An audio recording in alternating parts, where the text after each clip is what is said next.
Start typing your questions. Marcus asks, why do I love leasing? I'll tell you, that's a great question to start out with, Marcus. Thank you. Everybody, feel free to start typing your questions. We'll get to as many as possible. Welcome to Car Shopping Questions and Answers. I'm your host, Deshone, known as Deshone, the Auto Advisor. Everything we'll be teaching today is out of my new digital book. It's called Cars from Home, 7 Steps to Saving Time, Money, and Avoiding Dealerships. So I'm going to be very thorough. I'm not going to hold back anything.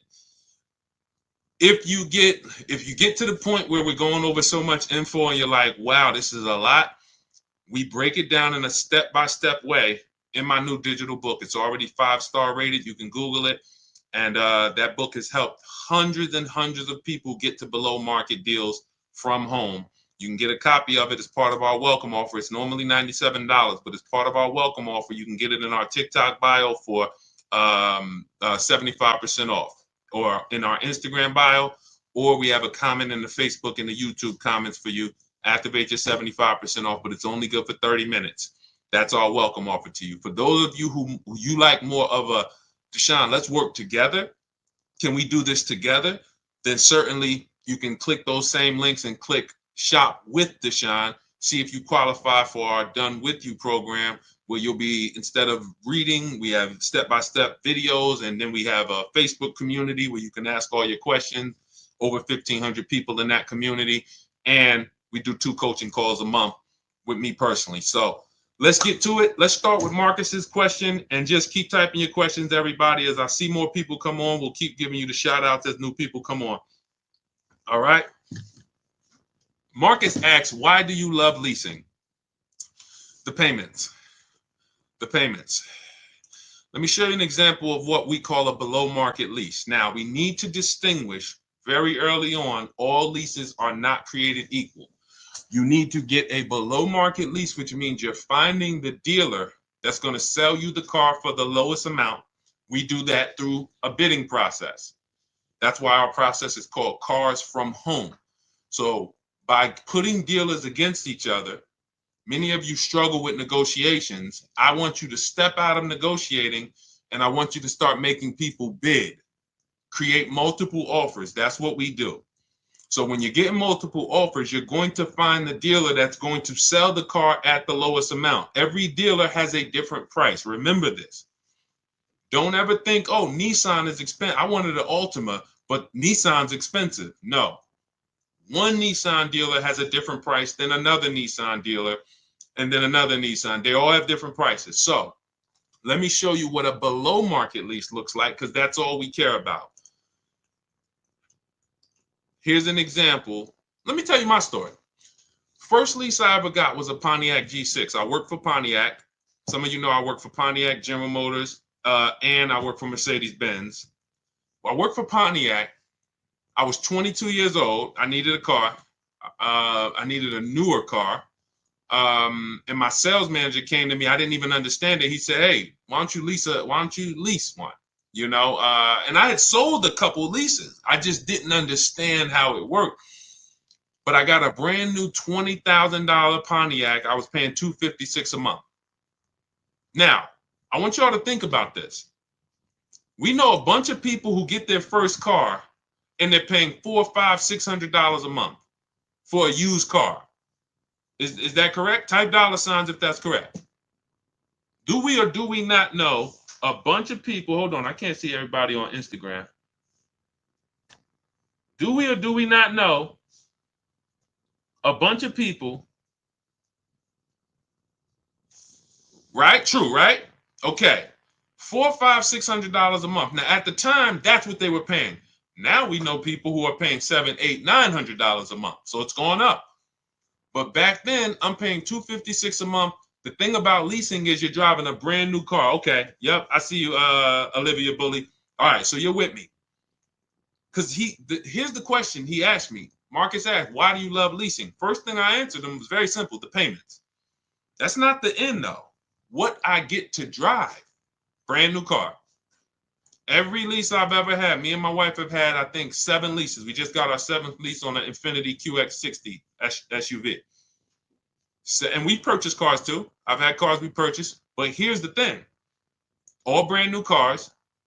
And I remember when I was 22, I was paying $256 a month for that Pontiac, but we had a friend who got a brand new Corolla and was paying $500 a month.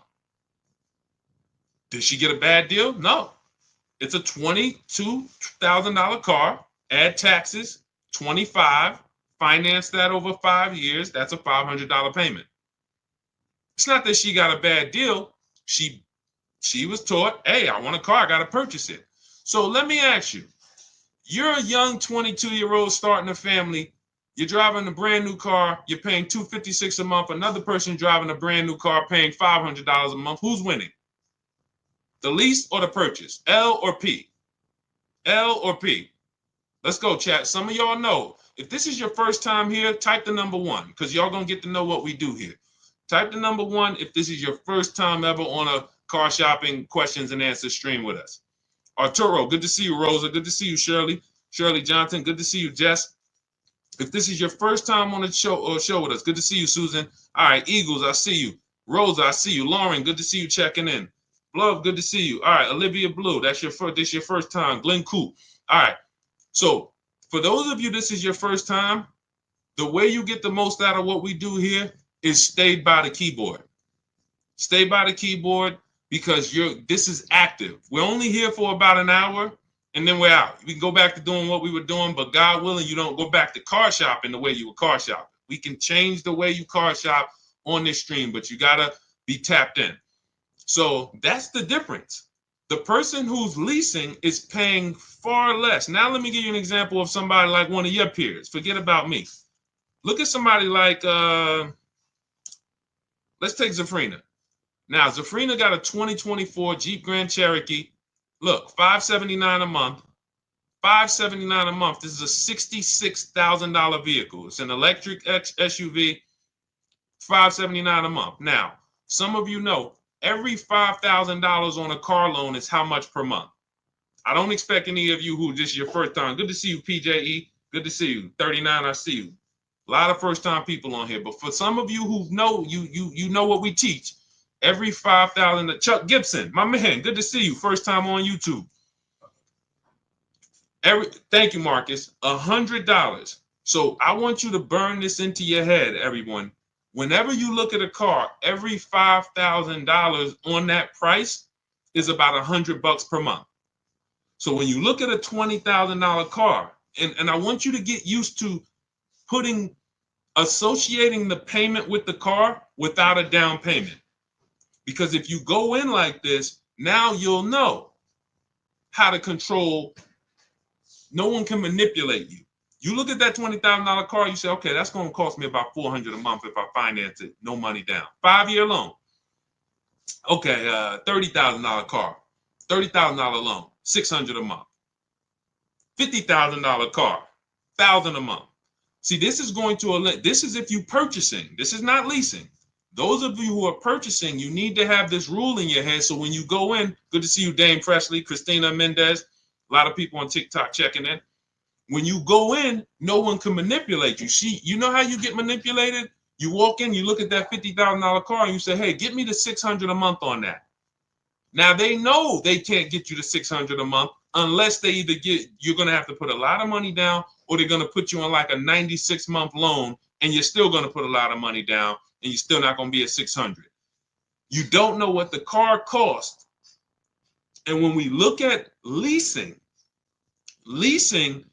you're not paying for the whole car. So let's go back to Zafrina.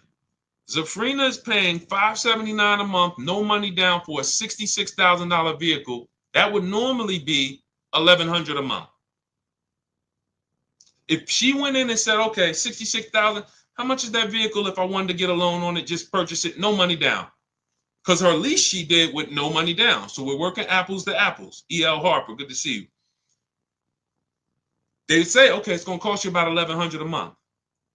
She's paying $579. So most leases are 3 years. We don't do 4-year leases. Marcus, you follow up with Marcus just followed up with the why 39 months. We only lease for 3 years or shorter. You never want to take a 4-year lease. I'm going to tell you why. You're paying too long for a car you're giving back. You're paying too long. Good to see you, Daniel Adams. You're paying too long for a car you're giving back. The key with leasing is adding up all the payments at the end of the 3 years and saying, how much did I pay for this car over 3 years? When you do that, you'll see, like, let me give you an example. This is the Infiniti I just got, 2025. We just picked it up. 2025. Now, this is a $54,000 vehicle, if y'all can see it. $54,000. Okay? My payment on this vehicle is $499 a month. I put $1,270 down. $1,200. I gave them my first payment. I gave them the motor vehicles and the dock fee came to about $1,270. My payment's $499 for 36 months. Now let's add that up. Remember, $54,000 vehicle. How much would that be if we took a loan on it? Somebody tell me, based on our rule of $100 per. What's up, Zachary Hoffman, Ernest Pearson? A lot of people on TikTok today. Good to see y'all. How much would this car cost? I can't see everybody checking in on. It doesn't tell me when somebody checks in on Instagram. But how much would this $54,000 car be approximately? Yep, little under $1,100 a month. If we just went in and we just said, "Hey, finance me this car, 5-year loan, no money down," I'm gonna be about $1,100 a month. Now, let's add this up. I'm paying $499 a month for 36 months. That's $17,964, and then I gave them about another $700. $18,600 is what it's costing me over 3 years. $18,600. Now that is what we call a steal. It had a great lease program. They took off $8,000. The dealer that won the bid took off $8,000, beat all the competition. So you don't need to get a lease that aggressive. Look at Charles' lease on his Palisade. This is what we call a under 1% lease. But look at Charles' lease. Charles got a Palisade, 2024 Palisade. Look, he said he used our system. He reached out to 3,500 Hyundai dealers from home. He got 10 quotes back. And he said his payment on a almost $49,000 Palisade is $597 a month. $597 a month. You add these payments up, it's nowhere near how much money would be coming out of our household if we purchase. It's not even close. So then you might say, Deshone, what's the benefit of purchasing then? It's for the long term. That's why, everything I'm teaching is out of our 7-step Cars from Home system. It's the 7-step system in my new digital book, Cars from Home. But step 1 is what we call the most important question, which is how many years are you going to keep the car? If you're not keeping the car 8 years or more, you should not be purchasing it. You should be shopping for a below market lease. For those of you who are like Deshone, who's a long-term person? You keep your cars 8, 10, 12 years. Let us know. You're long-term. 3, 4, 5 years, 6 years, you ain't even thinking about that. You're long. What's up, Amanda F? Good to see you. Scott W. Juanita Harris. Good to see you. Who's the long-term people? Long-term. Do we got any? See if we got any. We're live on YouTube, Instagram, Facebook, and TikTok. Any long-term people? You're keeping your cars 8, 10, 12 years. Let us know how long you've had the cars. Thank you, Scott W. Appreciate you. Okay, Glenn Coop. How many years are you going to keep the car? You said you're long-term, but how many years? How many years have you had your last car? Put it like that. Let us know who's had their car 8 years. Just type the number of years you've had it. 10, 15. Because you know what my truck just hit 11 years. Okay, I see you, P Haircuts. Okay, we got one. What I'm seeing is, and this is why I'm leaning more into leasing, not just the fact that the questions come in about leasing, but the fact that I'm seeing more and more people are keeping their cars for less time. All right, we got Keon Jones, keep his car 10 years. 16 years on a Suburban, Scott W. Okay, these are the people who should be purchasing.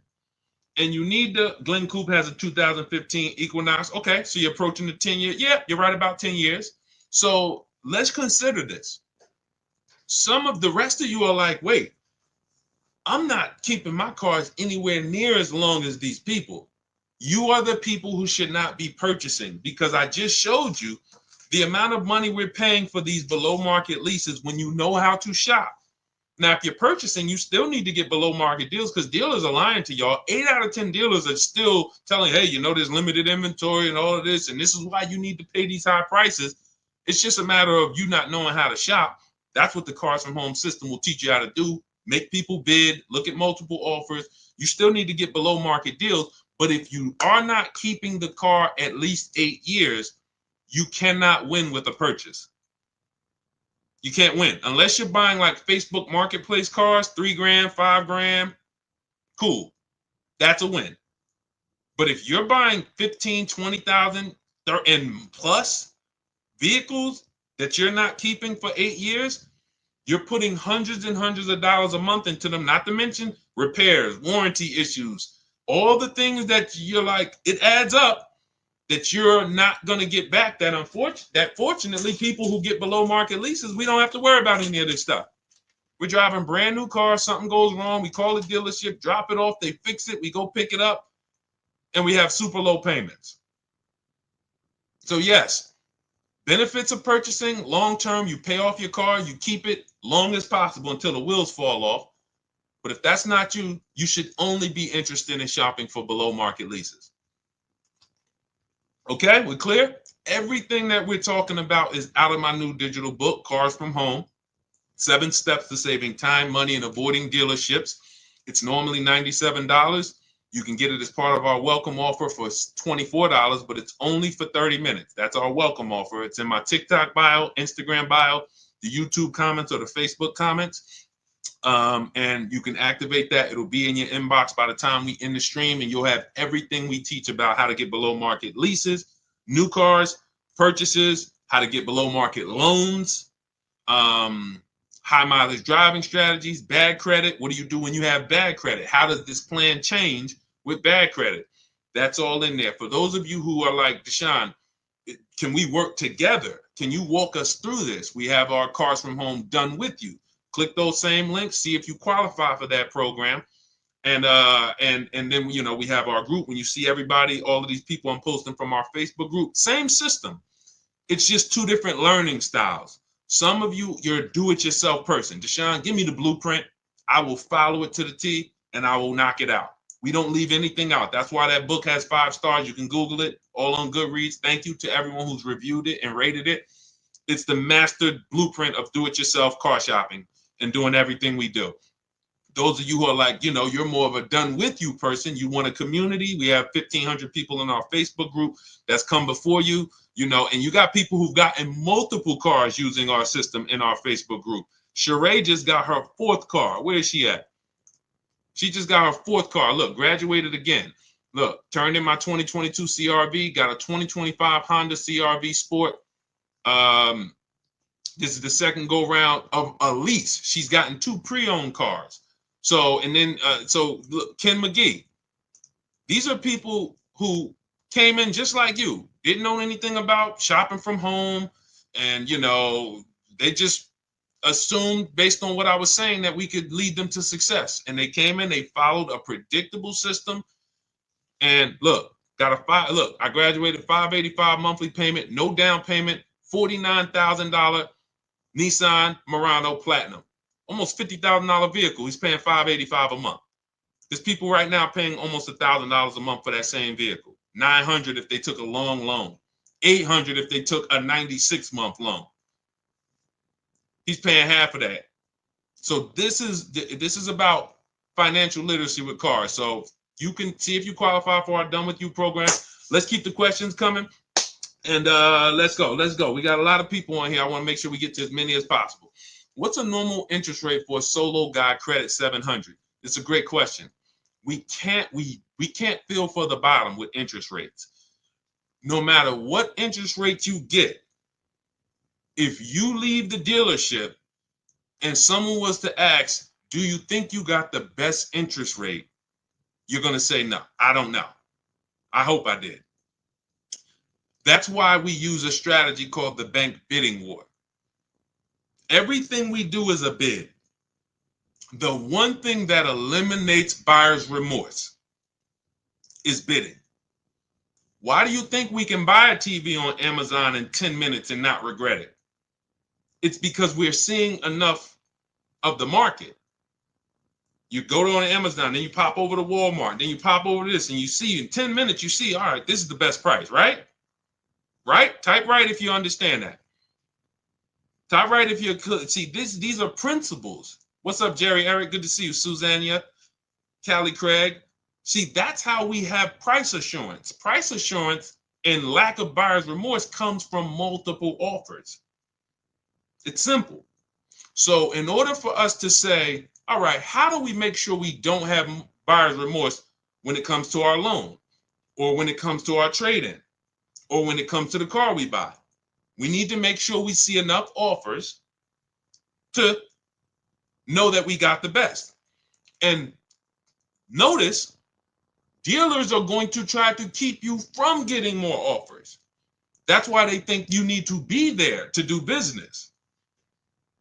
See, that's all works into, hey, if I can keep you from shopping other offers, I can make sure I'm controlling the price, which is why we focus on cars from home. So how do we employ this bank bidding war system? Credit bureaus allow, and anybody can Google this. Okay, I see you, tips notes. Wait, I'm sorry. Tips and toes. Good to see. All right, so everybody's following. I'm glad to see everybody's tracking on this. This is what we'll get to you too, Tanya Rails. Make sure you get Tanya Rails on Facebook too, Dolan. But hold on, let's finish this up because we're talking about how to make sure we don't have buyer's remorse with our interest rate. A lot of people don't know that the credit bureaus, the people who rate our credit and sell that score to people, they allow us to shop and have multiple banks and credit unions access our credit, but it has to be within a short period of time. It's called the rate window. So if you Google rate shopping, you can verify this. So what they say is, in a short period of time, you can have a bunch of people access your credit with a hard pull. And at the end of that window, it's going to weigh on your credit as if it was one hard pull. So if one hard pull would have weighed your credit down 10 points, you can have 15 of them in that window and it's still going to be 10 points. This is how we move, which is why we never do a pre-approval with a hard pull. Who's ever gotten a pre-approval with a hard pull? I'm going to tell you what the bad part is about that. And look, see, if you get the mindset that none of these people want me to shop, if you can burn that into your mind, oh, the dealers don't want me to shop, correct. The banks, even my banks, they don't want me to shop them, correct. That is the mindset. So when you get the hard pull, it's going to drop your credit. But here's the bad part about the pre-approval, has an expiration on it. So they'll send you out with a pre-approval. Hey, Mr. Williams, good news. Hey, Haley, let's use Haley. She just jumped on. Haley, we'll give you the pre-approval, but it's a hard pull and it's only good for 30 days. So now you're going out there and you're trying to find your car and like, hey, oh man, I got to find a car within 30 days. Because the last thing we want to do is not find a car, and what happens? We got to run our credit again. So we literally have the bank who's supposed to be helping us, hurting us, which is why we don't do any pre-approval with a hard pull ever. Ever. We are not going to limit ourselves and force ourselves into this rush shopping. One thing you're going to learn as you use the cars from home system is we don't rush shop. Some of you, you're in an emergency. That's no problem. Okay. Listen, if you need a car in a short period of time, we have people who, Ansley got a 1% lease. When he got his car, he came in, he used our system. Our system is designed to go through in seven days. You can get your car in 7 days below market deal. That's not a problem. You can see here, he says, look, one car down, he had 2 more to go. 2024 QX60 Lux, $58,000 car. He got it for $554 a month. He said, look, I started the process Saturday, accepted a deal Monday. That's it. He started on a Saturday. He had his offers coming in on Monday, and he was good. So it's not a matter of time. It's a matter of knowing what to do. But what we don't want to do is make emergency shopping our norm. Because a lot of people, you think, oh, if you come in and tell a dealer, hey, I need a car by next week, that hurts you. We don't want to be emergency shopping all the time. You want to be in a position where you can say to a dealer, hey, yeah, I can make a deal today for sure, but I don't need to make a deal until, 3 months from now. Your ability to say no is leverage. So we don't want to continue to always be emergency shopping all the time. And with our system, you won't be. Some of you, you're emergency shopping because you have so much anxiety, you just wait and put it off. And next thing you know, it's like, oh man, now I need a car. And now you're going in and this is all working against you. So we are not running our credit until we found our deal. This is going to sound way different than what you've been taught. If the banks were giving soft credit pull pre-approvals, we wouldn't need to do this. But they're not. Because they're trying to lock us in, they're no longer doing these soft credit pull pre-approvals. If you can find one, if your bank does it, that's what you want to do. Soft credit pull pre-approval. Tell me around about what you think my interest rate would be, and then let me go shop. Now, if your bank or credit union does that, that's the move. Once you do, in our system, we have a calculator that we do. We use the average interest rate. We put it in the calculator so we can budget, because the only purpose of a pre-approval is to budget. That's the only purpose. Just like when we buy a house, you're pre-approved for $400,000 at a 4% interest rate. Now we can budget. Let's go find our house. Same thing with a car. It's only to budget. So we have a budgeting tool that we use the average interest rate, and then you plug it in and you tell it what you want your monthly payment to be, and it factors in taxes and all of that. We have custom calculators, but what you want to do is go shop for your car, get your bids, shop for your used car, find the best one, and then you start to tell your banks and credit unions, here, make me an offer. That's when you are going to let people run your credit with a hard pull. This is called the bank bidding war. This is a system we've been using for a year. You always let the hard pull start after you've locked your car up, because now we guarantee. How many of you have tried to called your bank and said, hey, could you give me a pre-approval? And they say, well, tell us about the car. Thanks to everybody. I see you, Marcus. Thanks for liking the broadcast. Thank you so much. How many of you have went to called your bank and said, hey, I like to get a pre-approval, and they say, well, give us the information on the car. Well, if I had the information on the car, I wouldn't need the pre-approval, right? Thank you, Crystal. Thank you, Princess VVS. Appreciate you. Shout out to everybody liking the broadcast. Appreciate you. Right? So they're working against us. It's okay. We just need to realize that. There's nothing wrong with people working against us. Just let's be aware of who's working against us. So now what we're doing is we're locking up our car, finding the dealership we're going to get our car from. You can do it our way, you could do it your way. Find your car, and once you lock the car up, that's when you're now coming home and saying, all right, let me call my bank, let me call my credit union, let me go online and let all of these people run your credit, because it's going to be within a small period. And then what we do is we see if the dealer can beat it. All right, here, my best interest rate is 5.7. Dealers probably have another 5, 10, 12 banks that they work with. If you guys can beat the 5.7, I'll do the deal with you. So now you've shopped everybody and let them bid, and now you're letting the dealership bid. And now when you look at the end of the month, all right, I guarantee I got the best interest rate because all of these people were competing. Type dollar signs if that makes sense. Type a dollar sign if we got that. Okay? I don't want to move on to the next thing until I'm sure we got that. This is called the bank bidding war. This is how we guarantee. Okay? Okay, I see you tips and toes. All right, I see you, Princess V. Okay. All right. This is the bank bidding war. This is how you guarantee the only way. Look, I need you getting to a point where you no longer are buyers. If you can walk out of dealership and I can come to you and say, hey, Al Berrigan, good to see you. You just got your car. Hey, you think you got a good deal? Yeah, Deshone, I think I got a good deal. Would you bet $1,000 that I can't find a better deal? Oh man, no, I ain't gonna bet that. All right, listen, how much did you get for your old car? You traded it in? Yeah, they gave me like 12,000. Would you bet $1,000 that I can't find somebody that would have paid more for that quicker? No, I ain't gonna take that bet. No price confidence because there's been no bids. But if you bid your car out to CarMax, Carvana, in step 2 of our process, we have a 7-step process. Step 2 is the equity assessment. We're getting bids from CarMax, Driveway, Carvana, KBB Instant Cash Offer, Car Guru's Cash Offer, AutoNation Cash Offer. 6 offers we're getting. Takes us 20 minutes.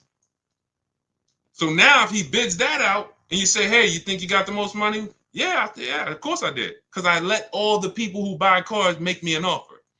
When we bid out our loan, when we sit at home and we see the entire market on a used car, every used car within 100, 200 miles of me, I seen it. I made sure I got the lowest one.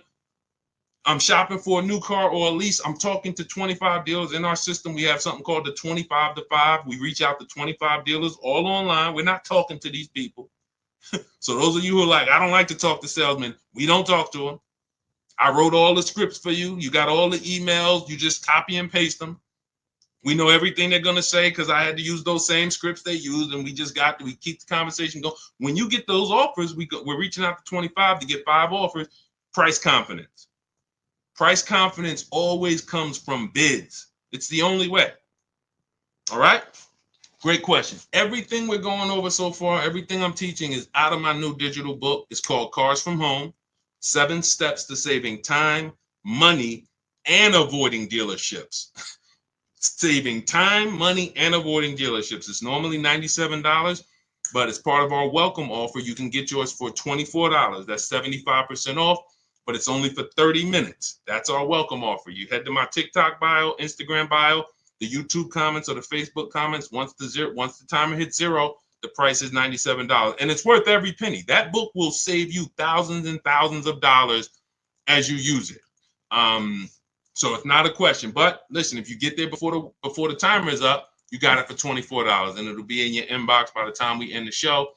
For those of you who want to work together, you want to see, hey, can we work together? We have a Done With You program where instead of reading, you're actually watching short videos. And we have a Facebook group where you have a support of a community, over 1,500 people that have come before you in that group. And we have 2 coaching calls a month with me. So you can actually, if that's your learning style, see if you qualify. Just hit the button that says Shop with Deshone. See if you qualify for that. But either way, just use what we're talking about. If you can get it from these streams, you use what we're talking about. So that you can start to have confidence in your car buying purchases, and so that you can save all the money that you should be saving. Frankly, I don't want to give $1 up that I didn't have to give up. And many people are giving thousands of dollars up that they should not be giving up to these dealerships and banks. All right, go ahead, Dolan. Let's keep the questions going. That was a great question. We had to go into detail about the bank bidding war, but we got a lot of questions, so we're going to try to get through as many as we can. I think Dolan is trying to, he's trying to go through them. Okay, I struggle with leasing only because of mileage. I travel too much. This is a great question, and this is a misconception. In my book and in our system, we have two different strategies for high mileage drivers. If they're short term is we're not keeping our cars 8 years. And then we have one for long term. Because here's what typically happens with high mileage drivers who purchase their cars. You're buying your cars, you're putting a ton of miles on them, You're depreciating. Thank you, Pastor Frank. Thank you for running the lights up. Shout out to everybody who running the lights up on TikTok. Thank you. When you see the way the value of a car falls through the floor for a high mileage driver, it's amazing. You get a $40,000 car, they put 100,000 miles on it in 3 years, 4 years, and the car is worth half. They're depreciating their car way worse than the average driver. So with that being the case, you need to take different steps. The last thing you want to do is take out a normal loan. You're going to be upside down because your car value is dropping like this, but your loan is only dropping like this, very slowly. So you typically in 3-4 years end up with a car that's almost, that's really lost a ton of value while your loan is still ridiculously high. You're $10,000, $15,000, $20,000 upside down. We don't want to do this anymore. First person that came in that showed me about a high mileage lease was when I was a manager at Hyundai. I was a manager at Hyundai and I had never saw, I remember this guy came in and I was helping him ground his lease. And he had a Hyundai Sonata at the time. And I saw it had 72,000 miles on it. And I was like, you leased this? He said, yeah, I always lease. He said, I'm in sales. I'm on the road all the time. I used to buy these cars and I just would always be putting a ton of money into them. I would always have to put big down payments down, all the negative equity, all the stuff that I knew I was witnessing, but I didn't know how to solve it and coach my and advise my clients through it. So I just thought, okay, hey, you drive too much to lease. I never even would talk to people about it. This was before I went to I had been with Mercedes for a couple years, but I had just never had this experience. So because I left Mercedes, I went to become a manager at Hyundai. I hated that dealership. And then I went back to Mercedes as a salesperson. But I saw what his payment was. His payment wasn't, let's say a normal payment on a Sonata at that time, a good deal was, $300 a month. His payment was only like $175 more. It wasn't double. He wasn't paying $1,000 a month. He was paying like $5,000. And he's driving 25,000 miles. So he's paying an extra $200 a month, call it, and he can drive as much as he wants to drive. Brings the car home, he ain't got to worry about nothing else, drops the car off, not worried about negative equity, nothing. And from then on, that's when I started advising my clients about high mileage leases. Most leases can be built up to 30,000 miles. So if I would have, for example, I got a 12,000 mile a year lease on this Infiniti that I got. I'm paying $499. If I would have gotten a 25,000 mile a year lease, I probably, instead of $500 a month, I probably would be paying $700 a month. But I'm driving 25,000 miles. $700 a month. I'm still way below what a person who purchases the vehicle, depreciates the heck out of it, and then goes to replace it is going to lose. So that's one strategy, the high mileage lease. And the other strategy is something I call 2 cars, 1 payment. Those of you who have a good car already that you're purchasing, pay it off. Pay it off. You might have been putting 20,000 miles a year on it. If let's say I got a nice car and I'm like, all right, I drive all this miles. Let me think about what I'm going to get next. I would keep that car and I'm going to go pay that car off and then I'm going to lease me a nice car. Because everybody doesn't always want to put the mileage on a nice car that they're going to lease, a brand new one. So they got their mileage car. So I got my paid off mileage car.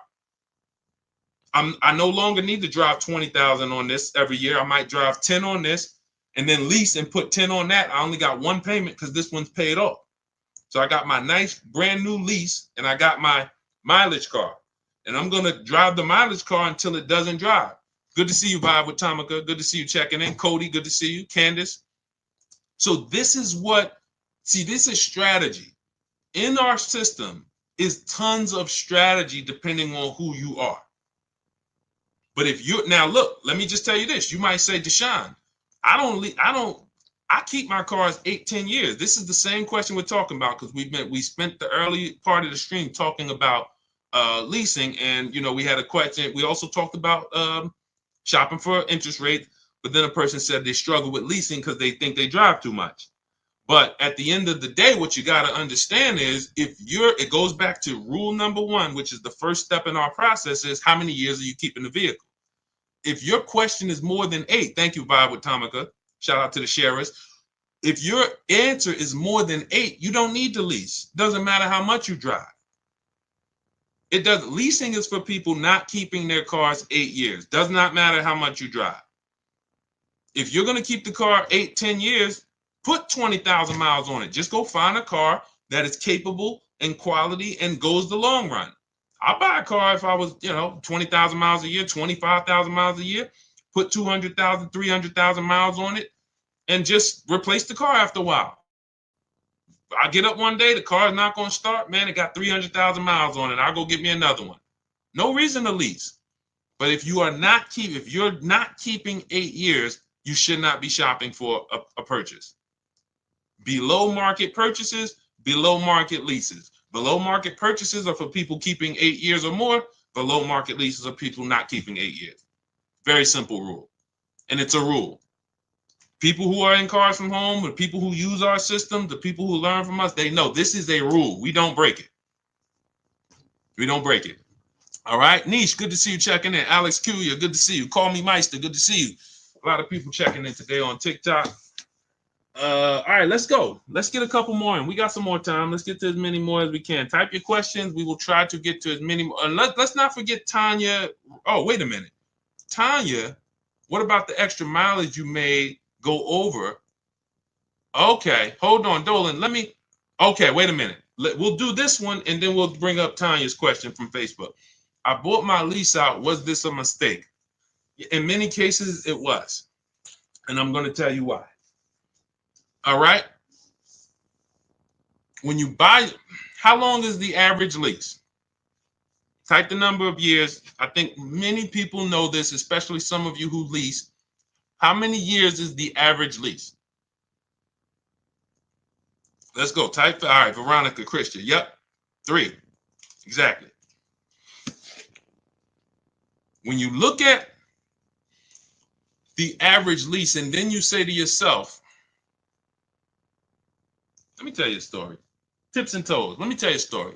Because you might forget a lesson, but I find you won't forget a story.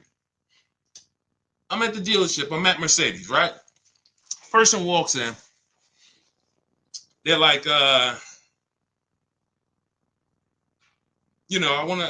looking at this new car, they want to purchase. Like, okay. I look at their old car. Now I can see they got the old, old body style. So I can see it's a couple years old. What year is the one you got? Told me the year. It's about 5 years old. I said, did you buy it when it was new? He said, yeah, I bought it brand new. I said, okay. This is a story about why we never buy our leases out. Okay? Why we never buy our leases out. So I said, okay, how much you owe on it? Nah, I don't really know. I'm not too sure. Okay, we'll find out. So we pick out a new car. We pick the one he likes. We get to the numbers. I said, okay, I got to call your bank. I got to see how much you owe on this. Now, if a person has owned a car for at least 5 years and they bought it brand new, wouldn't you think it's paid off or either almost paid off? Yes or yes? If we looked at a person and said, okay, your car's 5 years old, and they say, yeah, I bought it brand new, I've been paying on it, wouldn't we think that car is either almost paid off or it's paid off, right? Yes, vibes with Tom. Yes, right? Where we at? I want to make sure everybody's clear. You got to be following this. If we looked at a person who had a 5-year-old car they bought it when it was new, wouldn't we say that car should be almost paid off? Yes? Okay, yes, tips and toes. All right, we're clear. So I'm thinking I'm about to call. Now, here's what I already know, because I'm already aware of the 8-year rule. I'm already aware that this person has paid a ton of money because you bought that car brand new and it's almost paid off. and it's a Mercedes, but even if it wasn't, it could have been a Chevy. You still put a lot of money in that car, and I know when you see what it's worth, it's not going to be the greatest thing in the world. So what I'm already prepared to do, which is what I've done with some other clients, is to tell that person about leasing and to show them how you can actually lease, and whatever your car is worth, just go put that in the bank. Because these are typically people, when they buy new cars, who are used to putting 20% down. They're used to, 10 grand down, 12. They're used to that. They're used to whatever their old car is worth, rolling it over into the new transaction. They're not used to saying, wait, so you're telling me I could lease the brand new car that I want. I don't really have to put much down. And if my car is worth 15 grand, what do I do with that? Yeah, you just put that in your bank. Really? So I'm prepared to deliver this information. So I talk to the used car manager. Let's say the used car manager says, okay, the car is worth about, 18,000 because it was a Mercedes. So I call the person, the bank. Hey, I'm calling for Mr. Jones. We'd like to find out his payoff. Yes, the payoff is $17,400. 17,000. Wait, how did? No, I'm sorry. No. It was higher than what the vehicle was worth. So let's say whatever it was, the payoff is, 19,000. He's underwater. What the used car manager just told me the vehicle is worth, and what the car is. Hold on. I'm like, hey, Mr. Jones, they're saying you still owe like close to 20,000 on the truck. Oh, you know what? Because what had happened was I leased it for 3 years and then I bought it. Okay. I hang up from the bank. So we've been in this car for 5 years and we still are upside down. How does this happen? This happens because most people who buy their leases out are going to take at least a 5-year loan, and sometimes 6. So the first question we asked when we got this question was, what's the average lease? How long is the average lease? You guys said 3 years. So then we say, when we look at buying our lease out to have a similar payment, hold on. I always have that alarm go off. To have a similar payment, we need to take a 5 or 6 year loan. And in many cases, it's 6. It is 6. What's 3 plus 6, y'all? Anybody here signing up for 9-year loans on cars? When you buy your lease out, this is the only time where we end up spending or committing to 8 or 9 years to pay on the same car. Now, is there an exception? Yes. One exception. 8-year rule. How does the 8-year rule go back into this? Because that's always the first question. See, when you buy your lease out, it's a transaction. I want you to look at it as all I'm doing is buying a car, but it's a used car, but it's my car. When you buy your lease out, all you did was buy a used car. That's it. But it's your car. So before we ever would buy a used car, we would ask ourselves the most important question, which is, how many years am I going to keep the car? Because if it's less than 8, we're not going to buy that used car. We're going to shop for a pre-owned, for a below market lease.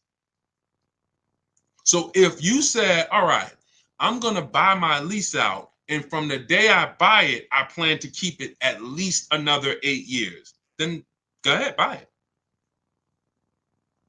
Then go ahead, buy it. That's the exception. But you would have to be saying, all right, I leased it for 3, and then I'm going to keep it for another 8, which means I'm going to keep this car 11 years, or it does not make sense to pay 8 or 9 years on it. And mind you, when you look back and say, I kept it 11, hopefully it's longer, because to pay on a car for 8 or 9 years, you want to at least enjoy 3 or 4 or 5 years with no payments. Because again, all this money you shelled out, you could have just been leasing anyway and paying less and driving better cars. That's why the 8-year rule is what it is. That's why, when you guys look, everything we're talking about is out in my new digital book, Cars from Home, 7 Steps to Saving Time, Money, and Avoiding Dealerships. If you focus on not skipping step 1 ever, step 1 is what we call the most important question. Before you do anything, you ask yourself, how many years am I keeping this next car? Hey, I want to buy my lease out. How many years am I going to keep it? 8? All right, let me buy it. Thanks, Melissa McGrady. Appreciate you. Shout out to everybody running the lights out. It's always the 8-year rule because depreciation is what's killing us on cars when we purchase them. So that's the exception. That's the only time. It's not like, oh, I'm paying cash for it, Deshone. Does it make sense? Doesn't matter. The depreciation of the vehicle in the short term is going to wipe you out compared to getting a below market lease. And let me tell you, let me show you Jen, because Jen did, no, it wasn't Jen. It was, she did exactly what I just explained when I was telling you guys how I would, people who, some of you, you're going to do this. You've been taught to purchase all your life. You've never leased. You really never understood leasing other than what, you may have heard about it. Let me put this down. Hold on. That's not the one I want to show you. And what happens is you're like, well, Deshone, my next car is going to be a lease thing. Absolutely. So now what am I going to do with my car that I paid off or that's almost paid off? I would normally go swap this. Here's what you're going to do. You're going to do like what, where's she at? Hold on. This is a good one. Here we go. Melissa. All right. So Melissa, she took possession of a 2025 Honda Pilot EXL. She leased it. Her local dealership won the bid.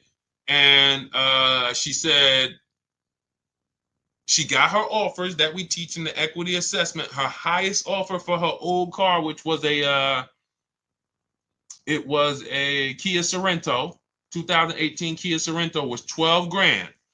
She planned on selling it to CarMax. And after she made the deal, she gave the dealer a chance to beat the offer or match it. That's what we always do. We come in with offers, and then once we do our business with the final dealer who wins, we give them the opportunity to match it or beat the offer. Saves us the time if they can match it. So now, look, they gave her the 12 grand, and she left out of there at $597, nothing out of pocket. And she's getting a check back for $12,000 in equity. You see what I'm saying?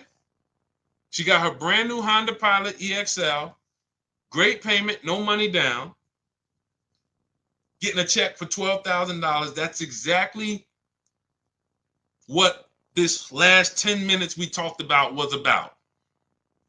Some of you, that is your next move.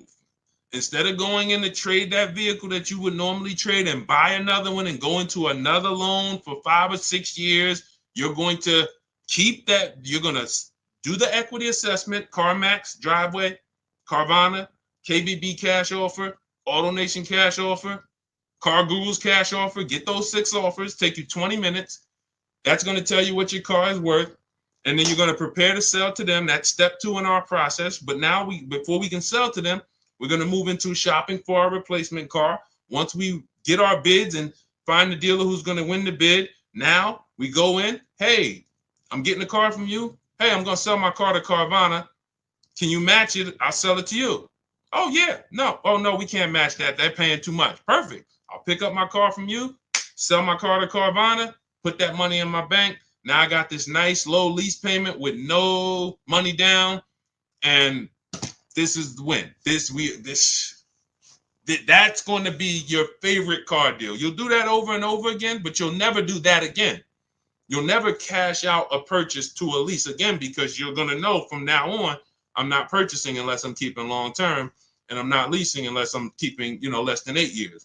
But the transition in mindset and the process from, oh, I've been purchasing, paying all this money, you're going to put a huge equity check in your bank account, and then it's going to be great. It's going to be great. So all of this is in my new digital book. Good to see you, Johnny Nixon. Good to see you, Alan B. Thea. Good to see you, It's DK. All of this is out of my new digital book. Those of you who are like, Deshone, it's no way I'm gonna remember all of this. I just give me the blueprint, give me the step-by-step. That is 7 steps to saving time, money, and avoiding dealerships. It's already 5-star rated. You can Google it.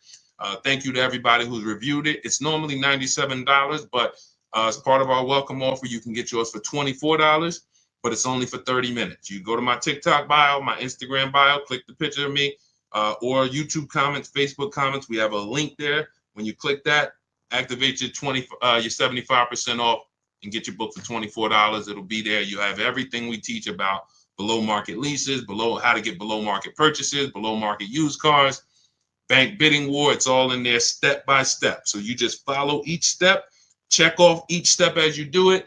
And by the time you get to step 7, which is delivery, you're picking up your new car or they're delivering it to you. So that is the system. For those of you who you prefer a done with you, some of you will do it yourself. Give me the blueprint, Deshone. I will knock it out. That's the digital book. Those of you who are like, done with you, Deshone, can we shop together? Instead of books, instead of reading, you want to watch short videos, 3 to 5 minute videos as I walk you through the entire 7-step process. You can see if you qualify. Go to those same links, see if you qualify for our Done With You program. And then we have community with 1,500 people in our private Facebook group. You can get your questions answered, not just from me, but from 1,500 of your other peers that have come before you. Use this system. And then we do 2 coaching calls a month. You have up to 6 months of coaching calls with me personally as I help you get acclimated into the system. So when you see me share all of these pictures are from members of our private Facebook group. This is India. She got and she joined a year before she got her car. She said, I joined last year. She didn't need a car at the moment, but she said, I got back. She ended up shopping, got her 2024 Hyundai Elantra, 36 months. This was a $29,000 vehicle. She's paying $365 a month. No money down. $365 a month, no money down. This is what it's about. They're not me. I'm sure all of you know that I can do this. The reason why I showed them is because this is you. They were on broadcast just like you and followed a simple system, strategic system, and these are the results. All right, let's go. All right, Liam McCall, thank you so much. Enjoy it. Use it. Use it like the biggest weapon in your tool belt. Stay on steps. Don't jump ahead. Don't think, hey, I noticed Deshone didn't talk about that. You'll notice that I order things in a particular way. It's for a reason. Well, I normally do this up front. Well, leave your goal, leave your strategy in the background. That's why it's about unlearning. Unlearn, relearn. Unlearn everything you were taught about car buying and come in and just follow each step.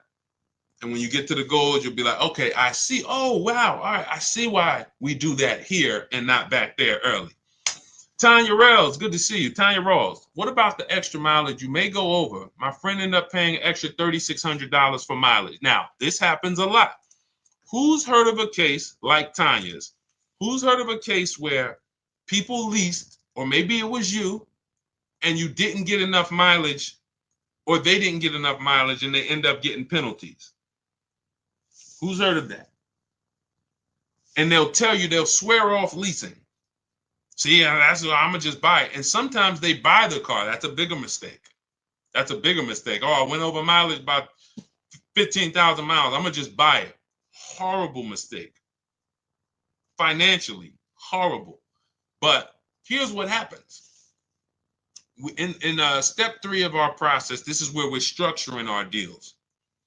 I have something in our lease strategy called choosing your mileage wisely, where you simply are accounting for how much you think you're going to drive. That is important. And then we're saying, okay, I'm going to drive 15,000 miles per year. I'm going to drive 14. I'm going to drive 12. That's what now. All of our lease offers, we always shop with 12,000 miles. We're always shopping our lease offers with 12,000 miles, only first payment due at signing, taxes and fees go into the payment. because that's how we judge our offers. You're going to learn that you can easily judge lease offers when you're not putting money down.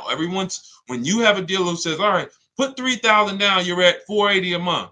Put $4,800 down, this other dealer says you're at $3,700 a month.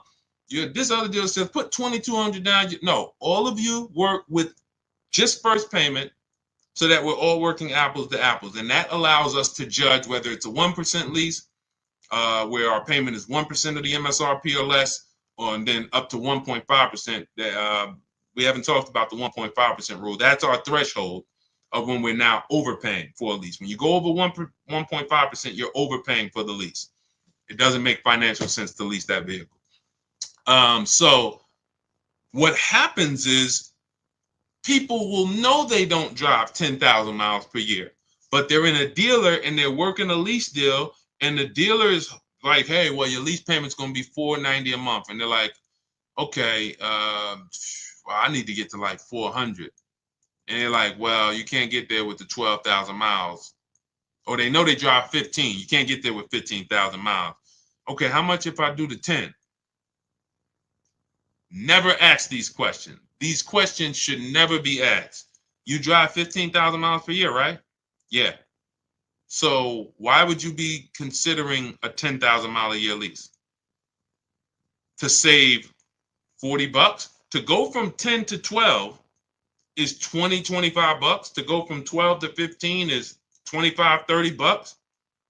So literally for a small amount of money, people are getting penalties, because when you build it into the lease early, you're paying 15 cents a mile or less. When you're penalized for it, you're paying 25 cents a mile. So let me give you an example of somebody. Look at Jen.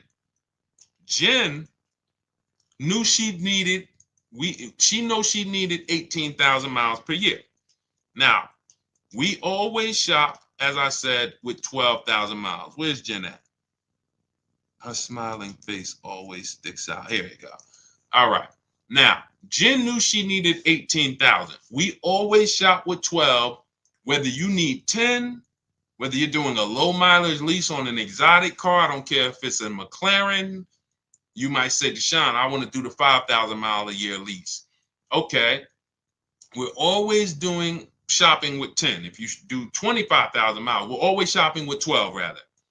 Once we shop with 12, we judge the deal. 1%, 1.25%, 1.5% to determine the value. Then we adjust to the mileage we need when we find the winning dealer. So you can see, she shopped her offers, $39,000 Honda CR-V hybrid, $512 a month she got. That ended up being a 1.3% lease. That shows the value is there. 1.3, great lease deal, but I need to adjust the mileage now. Now she tells the winning dealer, okay, perfect, I'm going to do business with you. Can you tell me what the payment is if I go from 12 to 18,000? She goes from 512 to 563 a month. That's it. Look, so excited to have my first lease ever. So look, this is what it's about. She paid $47 more and she's driving 18,000 miles a year. Now let's just do this math real quick, Tanya, so you can see where these people make mistakes and where we make sure we never do this. So now we just looked at Jen. Jen's paying $47 more times 36 months, $1,692.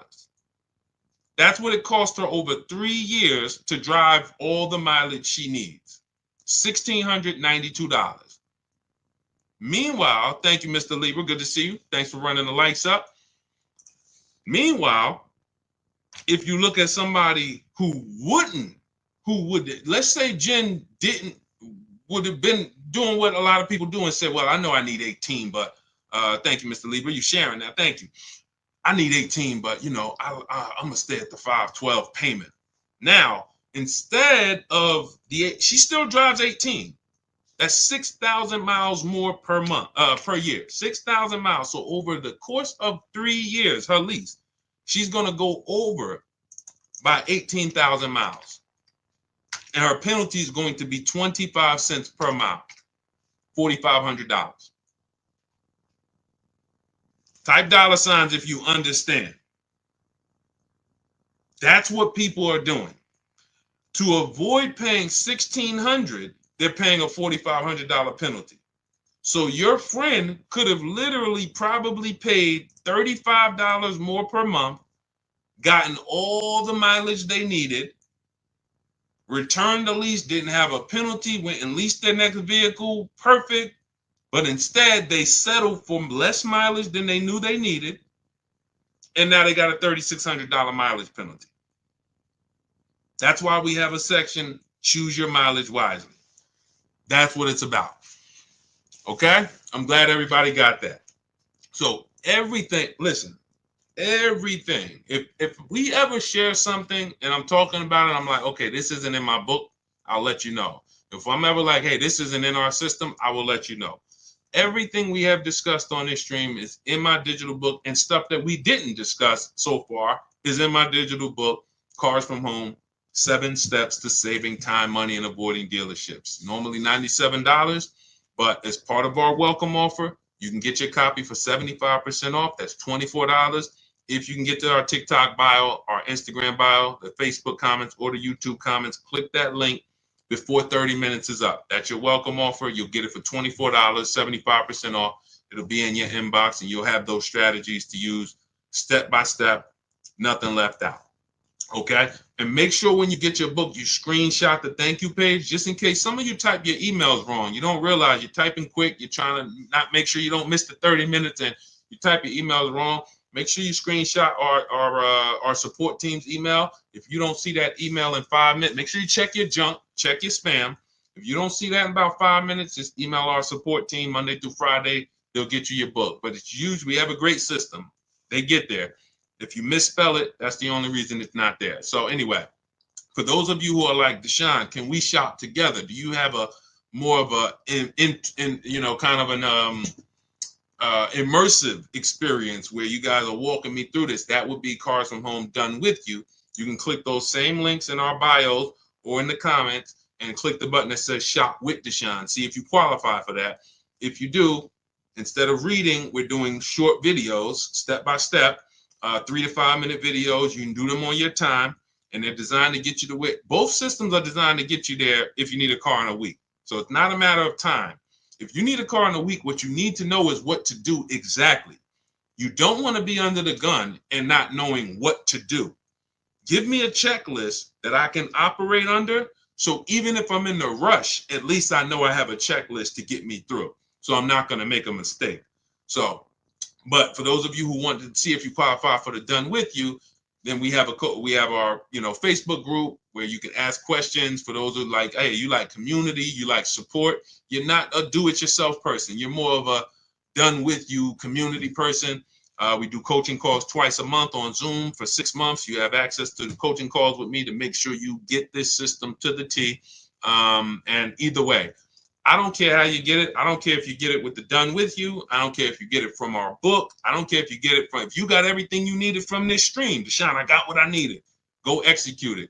If you get it from our free social media videos, go execute it. We just want to make sure you are paying the least amount for these cars that you should be paying. Good to see you, Mark. Mark in Nashville. Shout out to you. Good to see you, Glennis Jensen. So this was a great show. We had a lot of great questions. We'll be back for another stream. All of you continue to unlearn, continue to make these dealers bid. Never one dealer, never one dealer. The name of it, if you don't remember anything else, you don't have the book, you're not with our Done With You program, remember, never one dealer. It's about multiple offers. You could be the worst negotiator in the world. If you get multiple offers, you're going to save money by accident. Okay? Create competition. All right. So great show. Appreciate you guys. Great questions. God bless you guys. See you soon.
Welcome to Car Shopping Questions and Answers. We're live on Facebook, YouTube, Instagram, and TikTok. My name is Deshone. I'm known as Deshone, the Auto Advisor. And over the next hour, we're going to spend time getting your questions that you have about car shopping. I'm going to tell you some questions you should be asking that you may not know you should be asking. And then, feel free to ask ask any question. I have my man Dolan in the background moderating. So we're going to try to bring in all the questions we get from every platform to make sure that nobody is left behind. So feel free. Who's car shopping, right? Well, I always like to ask as you come in, if this is your first time on the broadcast, just type a number 1 so we can send a welcome to you. Willie B, thanks for liking. I see. Shout out to everybody hitting the likes. I appreciate you, Willie B, for. I've been very, very, we've been doing this since 2020. And I can't tell you guys. Welcome, Mark. I see you. Shout out to Mark on YouTube. Thank you. I cannot tell you how bad the deals are when you do not know how to get great deals. When you're going out here negotiating right now, the dealers, since the pandemic especially, have been using market conditions against you. Fake market conditions, limited inventory against you. And they sell you these stories that are just not true. But the minute you believe them, they are true. And what's up, Prodigal Son? What's up, Deanne Rose? Shout out to everybody checking in. Good to see you all. What we want to focus on, I want you to learn the cars from home mindset, which is cars from home. That is not just our process, that's the mindset. 90% of what you're going to do to pay less than everyone is out here paying is going to be right here in your house. It's going to be at work. It's not going to be in dealerships. You have no leverage in dealerships. Dealers have all the leverage because they make you think they're the only ones who can give you this offer. You don't realize that there's 20, 30 other competitors that they have, and their mission is to stop you from talking to those people, or their mission is to stop you from being able to access getting offers online. So that's what we're going to be discussing over the next hour, and I'm going to look at any other question that we get in, and we'll bring them on to the show. Everything we'll be talking about is going to be taught out of my new digital book. It's called Cars from Home: 7 Steps to Saving Time, Money, and Avoiding Dealerships. So as you hear everything and you're like, man, Deshone, I want the whole blueprint step by step, that's my digital book. It's already 5 stars. It's normally $97, but it's part of our welcome offer to you. You can get a copy for 75% off, which is $24, but it's only for 30 minutes. You head to my TikTok bio, Instagram bio, the YouTube comments, or the Facebook comments. We have a link for you to use, and that'll get you your book for 75% off. Now, for those of you who enjoy working with me together, you want to see if we can work together, and you want more of an interactive experience with our community, then we have a Done With You program as well. And you can go to those same links and see if you qualify for the Done With You program. But we're not going to hold back. Let's get to it. Now that the housekeeping's done, you can start to submit your questions. We already have the first one, so let's get to it. Is 0 down on a lease always the rule? The rule to shop. We always shop with that rule. So when you're getting your lease offers, this is how you want to get them. First month's payment out of pocket only, that's 0 down. Because with a lease, you pay at the beginning of the month. So if you do 0 down, that doesn't mean you don't give them your first payment to drive off. So we're always shopping our offers with only first month's payment due at signing. I like to use those terms. Remember those terms. I made a video about this. It's been seen a lot, but some of you may haven't seen it. Always use the words total out of pocket, not down payment, because total out of pocket is a much more direct and clear conversation. I expect $1,000 total out of pocket. I expect first month payment total out of pocket. When you use the words down payment, who's ever made a deal with a down payment and then you came in and they said, well, what about your taxes? Who's ever had that happen to them? Type me if that's happened. You said, okay, I'm doing X amount down, but you show up to pick up your vehicle and they're like, okay, well, what about the taxes? Or what about this? And And you're like, wow, I thought that was included in the down payment. Who's ever had, are we go, listen, the key to winning here is a couple keys. Winning here is about being honest, because listen, this is going to sound like bad news. You're going to figure out over the next hour, Deshone, sounds like I did a lot of things wrong. Yeah, that's okay. Yes, you did. But I got to tell you the bad news first so we can get you to stop making these expensive mistakes you don't even know you're making. So I see you. For the people who are being honest, you understand. The reason that happened is because down payment is an ambiguous word. So it can can mean total out of pocket, but some dealers could spin it and say, well, no, that was just your down payment. So we like to use the word total out of pocket. So we always shop lease offers with total out of pocket, first month payment, and 12,000 miles per year. And we get our offers with the taxes and fees in the payment. Now, you must get at least 5 offers for a lease for you to see what the below market lease is. Because we've been doing this besides my experience with, since 2006 being in the car business, I've personally, since 2020, helped hundreds of people personally shop all over the country. And I know that if you don't operate with 5 offers, you're not going to be able to see that 3 to 4 of them are going to be overpriced. Big mistake that they've programmed you. Shout out to the sharers. I see you. Thank you. Thank you, Art. I see you, Kim. Thank you so much. Appreciate everybody who's tagging somebody. Listen, your friends will be mad at you when they come and tell you that, hey, listen, I bought this car and I got ripped. I hate they ripped me off, and then you say, hey, you should follow this guy Deshone. Hey, how long you been following him? A year? I watch his stuff all the time. Well, why didn't you share it?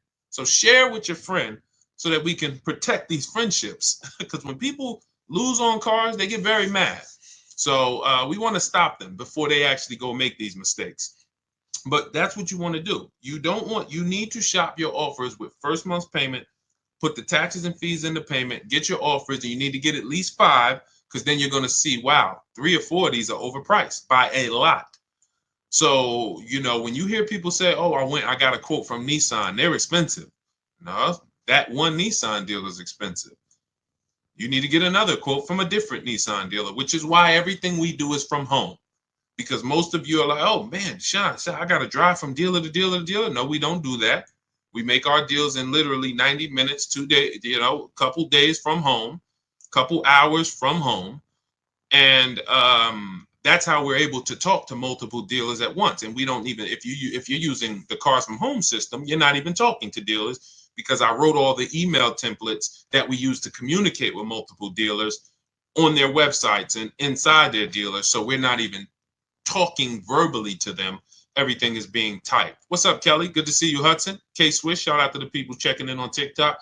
So that's how you want to do it. That's the rule. Now, when do we put down payments down on leases? To answer the final part of your question that you didn't ask, well, we put down payments down on leases to lower our payment once we know we have a below market lease. Once we know we have a great deal on a lease, 1%. Some of you have heard of the 1% rule. Once it's under the 1.5% rule, those of you who don't know, you can feel free to ask about that. But some of you who know what we teach, the 1% rule has been around for decades. The 1.5% rule we created as a way to make sure you're not overpaying for your leases. So once you get your 5 offers, if it falls in that category and you're like, wow, great deal, but I want to lower my payment a little bit, that's when we put money down. See you, Greg. Thank you so much. Welcome, Samuel. That's when we put money down. So money down is, if you don't do it that way, what you're doing is you're trying to buy your deal. You're trying to say, oh man, I got a good payment, $399, $4,000 down. You bought your deal. That's not a deal, because when you take the down payment away and you look at what did I pay for this car, you're going to see, wow, okay, that actually was an overpayment. So that's why y'all notice when you're talking to dealers, what is the first question they ask when you start talking about the numbers? Don't they? How much can you put down? Right? Right or right? Stay by your keyboard, y'all. Come on. I see you, Vanny. I see you, Val. Stay by your keyboard. Let me go to my people on Instagram. Because in order for you to get the most out of what we're doing, you gotta stay engaged. The people who are going to get the most out of what we're doing, we're on 4 platforms right now live. I see you, Pam. Good to see you, Pam Erickson. I see you, Chief B, Instagram. You guys, the people who engage are going to get the most out of what we do. If you're sitting there and you got this playing in the background, that's not to say you can't get anything out of it. But for sure, yes, Devin, this is how you're going to get the most out of it.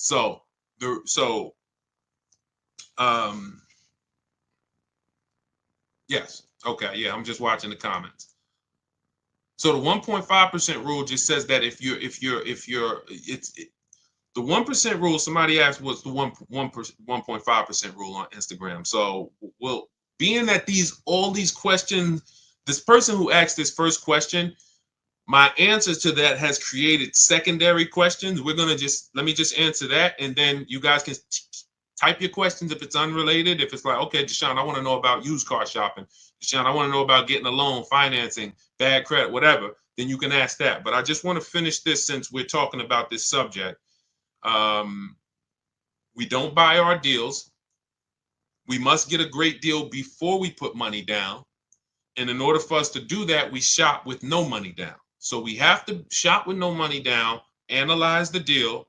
Great deal, perfect. I want to lower my payment a little bit. Let me put money down. Does that make sense? Type $ if we're clear on that part so far.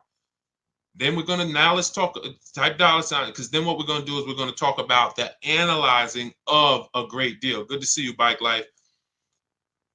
Analyzing, I see you, K&D. Thank you. All right, MFD Dad. All right, perfect. So now let's talk about this 1% rule and this 1.5% rule. So when I heard about, I remember when I heard about the 1% rule, I worked for Pontiac GMC Buick. It was my first company that I worked with in the car business. And I was hearing about the 1% rule then, which is if your lease payment is 1% of the MSRP or less, it's a steal. It's a steal. Doesn't mean you can't do better than 1%. You know, some of you, we talk about Frina sometimes, and Frina, she actually got a 0.88% lease. So we don't always want to even, you know, there's several factors that are going to, you see her payment was $579 on a $65,000, almost $66,000 Jeep Grand Cherokee electric version. So you need certain things to be lined up to even be able to get a 1% lease. It's based on getting a big discount, which we're going to get by competitively shopping. We're going to find the dealer that's going to give us the biggest discount. But in order to get to the lower percentages, you need a great lease program. That's going to be your residual. That's going to be your money factor. That's going to be your any incentives, rebates.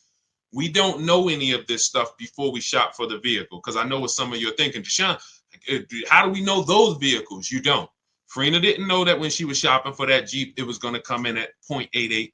All you can do, that's why when you use our system, we shop the market. It takes us a day, 2 days. We're getting offers and we can see, okay, this is what the market is on this vehicle. But the 1% rule is if your lease payment is 1% of the MSRP or less, it's a steal, great value. Add up all the payments. You'll see you're driving a very expensive car for a very low amount of money. That's the 1% rule. Now, when I first came to TikTok, because TikTok was the first platform that God blew me up on, I was hesitant to talk about leasing because I knew that some of you were going to go in and tell your dealers that you deal with, oh, give me a lease. And they were going to show you overpriced leases. And then you were going to take them because even an overpriced lease is better than your purchases. Even an overpriced lease is better than your payments you've been paying on it's a person who buys new cars because you were just taught, I was just taught, Deshone, buy my cars. You go in, you buy a $50,000 car. That's going to be wait, let's see, because we might have some new people on here. Who knows this question? In fact, the first person who answers this, you got a free copy of my digital book, Cars from Home, 7 Steps to Saving Time, Money, and Avoiding Dealerships. Every $5,000 on a car loan, when you look at a car, every $5,000 is how much per month? I'm watching Facebook. I'm watching. Every $5,000 on a car loan. Sorry. Anybody? Jordan, you got it. Jordan was the first person I saw. Every $5,000 is $100 per month. Jordan, just send me a message here on TikTok with your with your email, and I'll have the team shoot you a free copy of my digital book. It's $97, but you got a copy of free. Wait, hold on. I don't see. Oh, yes, it was Aman. You're right, Aman Cordova. You're right. The comments popped up so fast. You're right. You were first. send me a DM with your email, and I'll get that to you. Now, for all of you who like Deshone, I want a copy. Well, we have a welcome offer. It's normally $97, but you can get a copy for 75% off if you get to my TikTok bio, Instagram bio, YouTube comments, and Facebook comments. You just click that link. It's only good for 30 minutes, and you'll get your copy. You won't pay $97. You'll get your copy for $24. But so now let's take that. So when you're looking at a $50,000 car, that is going to be a rough, no money down. Again, see, people will tell you all day long, well, I got a $50,000 car and I pay whatever for it. They're taking out their down payment, and they might have a very long loan. Let's take good loans, 5-year loans. That's going to be about a $1,000 payment, depending on their interest rate, $950 to $1,000, no money down. 6-year loan, maybe they could get to $850, $825, no money down. Meanwhile, a good lease on a $50,000 car, 1% lease is $500 a month. So even if you see, and again, I'm still on why I was hesitant to teach about leasing and why the 1.5% rule was created. Because if somebody walks into a dealer and they've been used to doing no money down deals and paying $1,000 a month or $900 a month, and then that dealer tells them, hey, well, we could get you to $850, $800, no money down on a lease. Some of them are going to say, okay, well, I think that sounds pretty good. Maybe you could do $750, overpriced lease, $750. Okay, wow. But so once I saw people start going out and then writing me, oh, Deshone, how's this lease deal look? I'm like, okay, we need to create a rule where leases are overpriced. And all we do, how do we determine that? Add up all the payments. It's very simple. Add up all the payments. And when you go above 1.5% of the MSRP, take the total MSRP. This is the price on the window sticker. This is the price on this window sticker.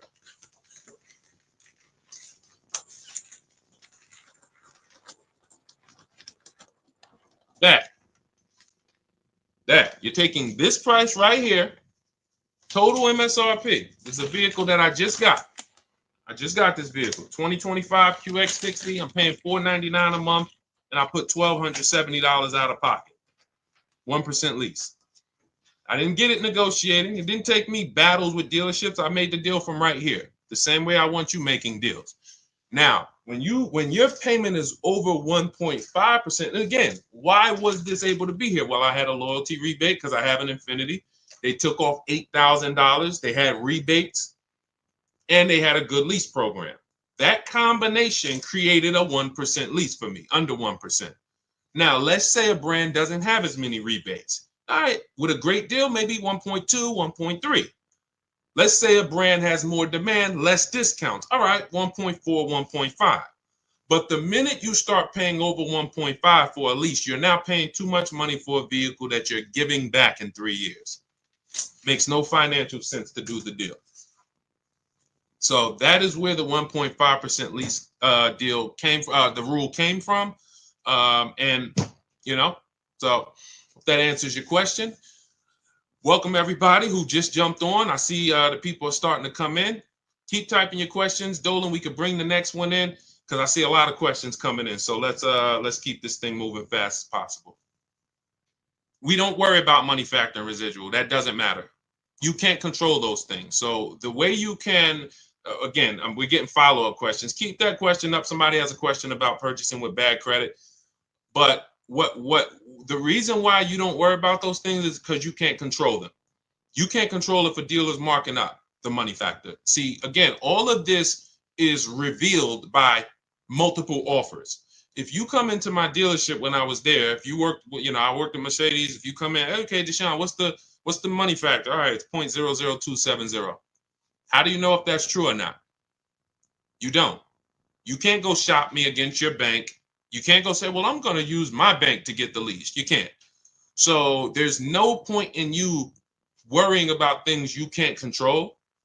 The residual value, I don't care about that. What I care about is multiple offers from multiple dealerships from home. Where is my best offer going to be? 1%, 1.2, 1.4 out of all the dealers. And you know you've done it right. This is what I teach all my people. You know you've done it right when you have a range of offers. You should have a range of offers. Your best offer to your worst offer should be $150 to $200 a month difference for the same exact vehicle. Same exact vehicle. You should be able to see, wow, the best dealer is like $505 a month, and the worst dealer is talking about $700 a month. That means you've done it right, because 4 out of 5 are going to be overpriced.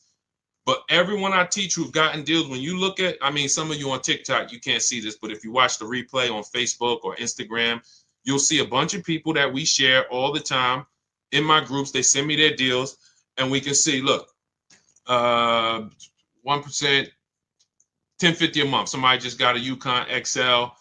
They dropped the pricing from 75 to 36 to 70 grand, 1.5%, because it was a 2025 and they have no supporting programs. They have no big rebates, brand new vehicle to the market. Then you have 585, 1.1. This is a $49,000, almost $50,000 2024 Nissan Murano Platinum, 585 a month. Ken got right around the holidays, 1.1% of the MSRP. He's talking about they accepted his counter offer. We have a built-in calculator in my book and in our courses where you just plug all your offers in and it spits out with the counters to send, because you never want to accept an offer without countering. But this is what no one here is worried about. Residual, they don't even know it. We don't know it. I don't know what the residual value is on this Infiniti truck that I got outside 2025. I don't care. Doesn't matter to me, because I'm not thinking about buying the vehicle. I'm not going to buy my lease at the end. I don't do that. We don't do that. I don't care what the money factor is. All I care about is my payment is 1% or less of the MSRP. My payment is 1.2% of the MSRP. My payment is 1.4% of the MSRP. I don't care about how we got there. I don't care about how many rebates they had or didn't have. None of that stuff matters to us. That's why we're able to just shop the offers. This is the stuff that slows you down. Worrying about things you can't control. Worrying about things that if you're negotiating with a dealer, they can manipulate. We sit at home. We use the scripts and emails that I use, that I've written for you guys, send them out, let the offers come in, and then we see where the best one is. This is how we shop for new cars and leases. Very, very simple. All that other stuff is a waste of time. And as a car salesman, all of that other stuff, if you came in with that mindset, there's nothing you could do to beat me, because you don't know the truth. You just don't know the truth. You don't know the truth. You don't know what I own the car for. You don't know if my competitor will take off $2,000 more than I will. You don't know when you're sitting there. That's why we do not sit in dealerships and talk numbers. We get our deals done from home, hence our name, Cars from Home. Okay? All of you who like Deshone, I'm already getting overwhelmed that we got 2 steps for you. You got the blueprint. That's my new digital book, Cars from Home, 7 Steps to Saving Time, Money, and Avoiding Dealerships. You get your copy for 75% off in my TikTok bio, Instagram bio, YouTube comments, or the Facebook comments. Click that link. It's for 30 minutes. Or you can join if you qualify, you'll see a link there that says Shop with Deshone. And we can, when you see these people, they're in our group. We have, over 1,500 people in our group where we shop together, and you get coaching calls with me. Or you could just keep asking questions here and try to get some clarity. Either way, we want you to get to your answer so that you can have confidence the way we move. All right. What do you suggest for a person with bad credit? First thing, first rule, first step in our process, 7-step process, is for you to ask yourself, how many years are you keeping the next car? Very important, because whenever you are going in, hey, Lori, what's up, Dantes? Whenever you are going in to buy a depreciating asset. You want to analyze first how long you're going to keep it. What's up, Rico? The minute you don't take this into consideration, you have not dealt with the most important aspect of getting depreciating assets. At some point, this thing's going to stop depreciating like this. And what a lot of people do is they buy these depreciating assets, pay them off with a 5 or 6 year loan, if they even pay them off. Some of them even you trade them before you even paid it off. And then you go and you start a whole nother loan on a new depreciating asset right before it would have slowed down in its depreciation. What does that mean? Who has a car in their driveway right now who they've had it for more than 10 years? What's up, Chucks? Vanny, good to see you. We got a lot of questions coming in today. All right, I'm going to try to talk fast. A lot of questions coming in today. Who has a vehicle right now in their driveway you've had it for more than 10 years? Let us know. Not a lot of people. What's up, Keith Miller? Good to see you. Devin D, how many years have you had it? Let us know how many years you've had it. Put it like that. How many years have you had the vehicle? I want to clearly distinguish with these people. I want everyone else to pay attention because these are the examples of what we call keepers. All right, I see you, MG Daddy-O. All right, so you've had a vehicle 12 years. These are what we call keepers. Good to see you, Keith Miller. That means I've kept my vehicle so long, it's no longer depreciating. See, when you first get your vehicle, it's depreciating like this. Like this. It's literally a slope of losing value. You look at what your vehicle will be worth a year from now. It'll be worth $3,000 less. 2 years from now, it'll be worth $8,000 less. Like you're in a big depreciation cycle. But when you get to where Devin is and where MFG Daddy is, and these people who've had their cars for 12 years, 11 years, their vehicle is going to be worth next year about what it's worth today. They've reached what we call the reward stage. What's up, Josh? Starry Skies, good to see you. A lot of people checking in on TikTok. When you get, this is the purpose for the purchase. Because purchasing is expensive. You buy the whole car, you have to pay for it. You're on your own with the warranty. Once it expires, there are expenses. So what's the good part then? At some point, I'm going to get to a point where I own this vehicle, it's paid off, I have no payments, and it's not depreciating as much where I can hold on to it, keep it, pass it down to my family, not go get another vehicle and start the process all over again. That's the difference. So the first thing you want to ask yourself if you have bad credit is, how many years am I going to keep the car? That's step one in my book, step one in our process. How many years am I going to keep this car? If it's more than 8, then I need to be purchasing, whether it's a new or used car. I need a below market purchase. Can't pay what everyone else is paying for their purchases. Below market purchase. But if I'm not going to keep the car for 8 years, then I need a below market lease. Because when you add up all the lease payments on a great deal, it's no comparison to a purchase. What I'm paying for this Infiniti truck, it's a $54,000 truck. I'm paying $499 a month. After 36 months with this lease, $499 times 36, I would have paid $17,000 plus I gave them the money for the I gave them about another $700. I would have paid $18,600 for a $54,000 truck. Y'all get that? Type dollar signs if y'all understand the math. If y'all understand the value. $54,000 truck, I'm only paying $18,000 over 3 years. That means if I bought it, that's all the depreciation I'm going to pay for. $18,000 total out my pocket, out of my family's bank account to drive a $54,000 truck. Doesn't include taxes and everything. Some of you who are going to buy these trucks, you're buying taxes and everything. That'll put you around 58, 18,000. So when we say leasing, some of you have heard me say, you can't get a good deal if you purchase, but you should have leased. It's over. Deshone, how many years are you? I'm only keeping this car 5 years, but I purchased it. Could I have gotten a good deal unless they gave it to you for half off? No. No. There's no way a below market lease is too many times better than a purchase for you to get a good deal on a purchase and win. So with bad credit, that's your question you're asking yourself first. Now, if you don't, you can't qualify for a lease. No problem. Now we're going to set ourselves up to get a lease, though. And in order to set myself up to get a lease, I'm going to get me an inexpensive car, smallest car I could get a loan on, drive that for 18 months, 2 years, establish a payment history, get my credit up to 680, 690, and then in 18 months, 2 years, I'm flipping into a lease. That's in my book. That is in our, when we have two processes. Everything I'm teaching you is, we have two different ways we teach people. Everything I'm teaching you is inside these processes. One is the do-it-yourself. Those of you who are like, Deshone, you give me the step-by-steps, I'll knock it out.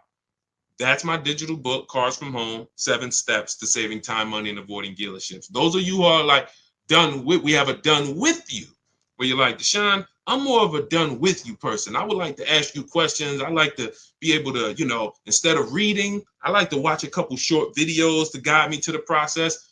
See if you qualify for done with you. That's in our TikTok bio, Instagram bio, Facebook comments, and the YouTube comments.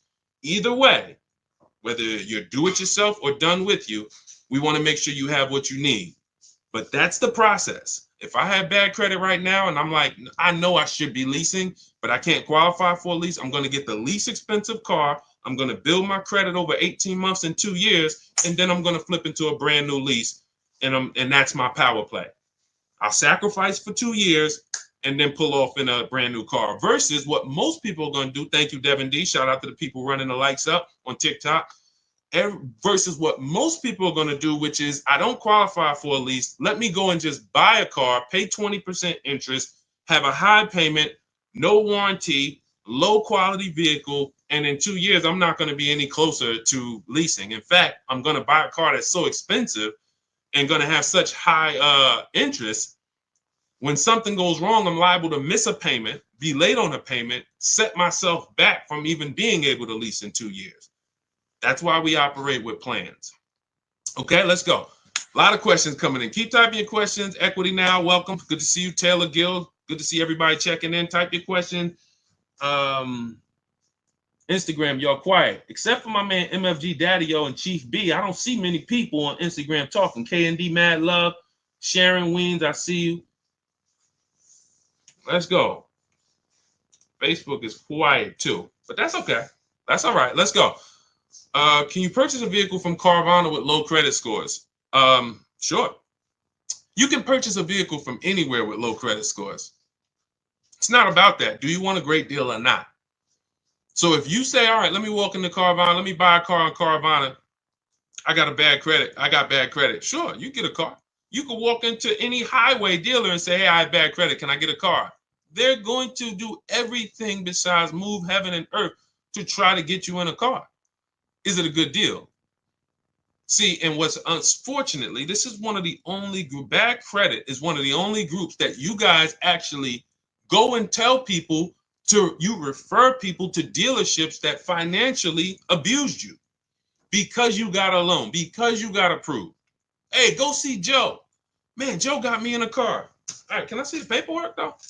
I'm glad you got the car. Don't get me wrong. You were in a tight situation, but can I look at it? Okay, wow. Okay. You got a 2019, okay, has 80,000 miles on it.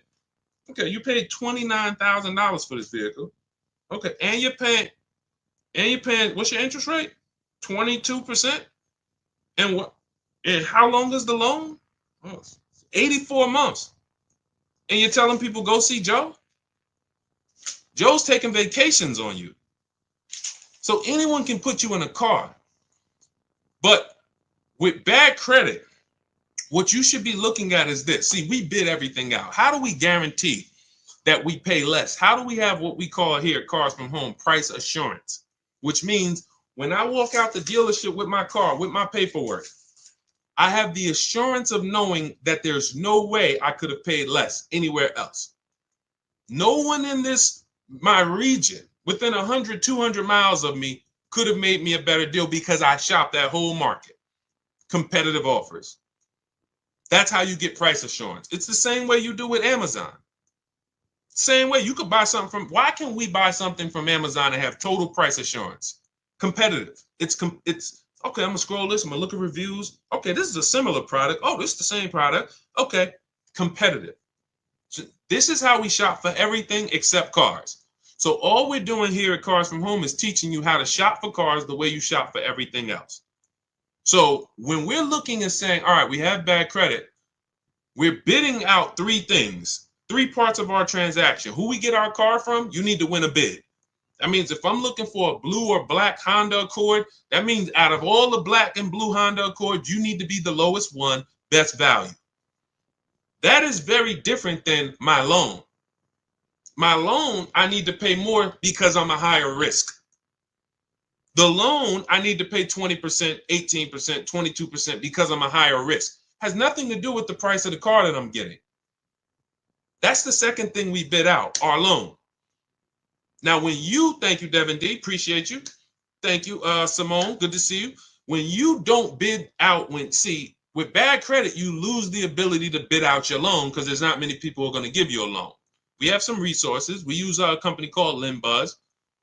They help a lot of people. I don't have any affiliation with them. They've never paid me a dime. I've never personally worked with them, but in my research, says they'll approve a lot of people. So now you can't bid that out because there's not 10, 15 people bidding for your credit like us.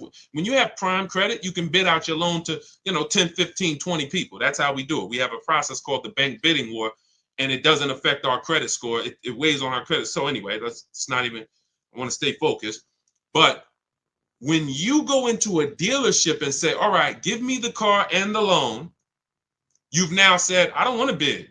I'm not going to bid anything out. I'm not going to bid anything out. I'm just going to go to who can get me a car and a loan at the same time. And that's what dealers love. 2 transactions in one. And some of you give them 3 transactions in one. You trade your car in, which is selling your car to them.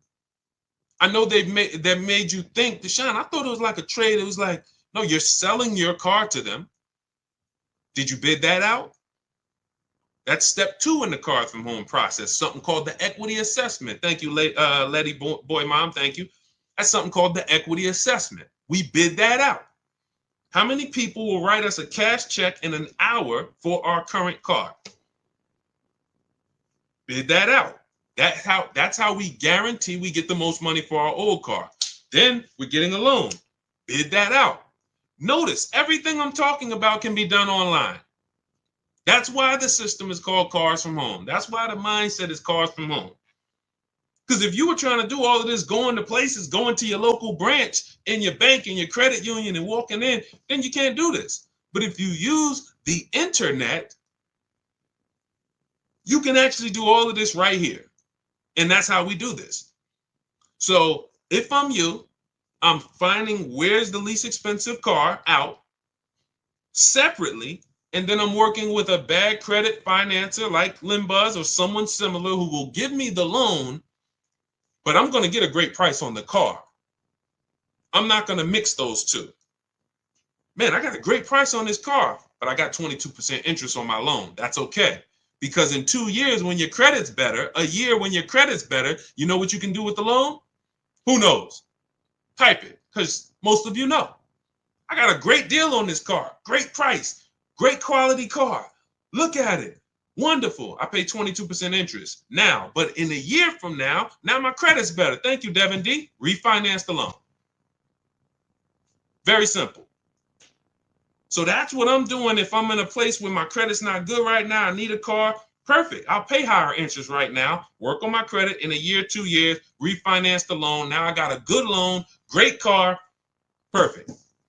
Versus if you go into a dealership or you go into Carvana and just overpay for the car and you overpay for the loan, now forget about that plan. You go to refinance in 2 years, you're not even going to be able to. You're still going to be upside down too bad. You'll be upside down too much money, right? Great question. All of this is laid out. See, there's a plan for everybody. Everything I do was to create a plan for everybody. High mileage drivers, anyone who drives over 18,000 miles per year, type HM. In the chat. Type HM in the chat if you drive over 18,000 miles per year. You can't move the way regular people move. You can't base your moves on a regular driving. You don't drive the same. Most people depreciation look like this. You drive 18, 20,000 miles a year, yours look like this. 4 years, you got 80,000 miles on the car. You're depreciating your cars faster. You have a different strategy. We have a different strategy for people who are going to purchase versus lease, buy new cars versus used cars. But it's all 7 steps though.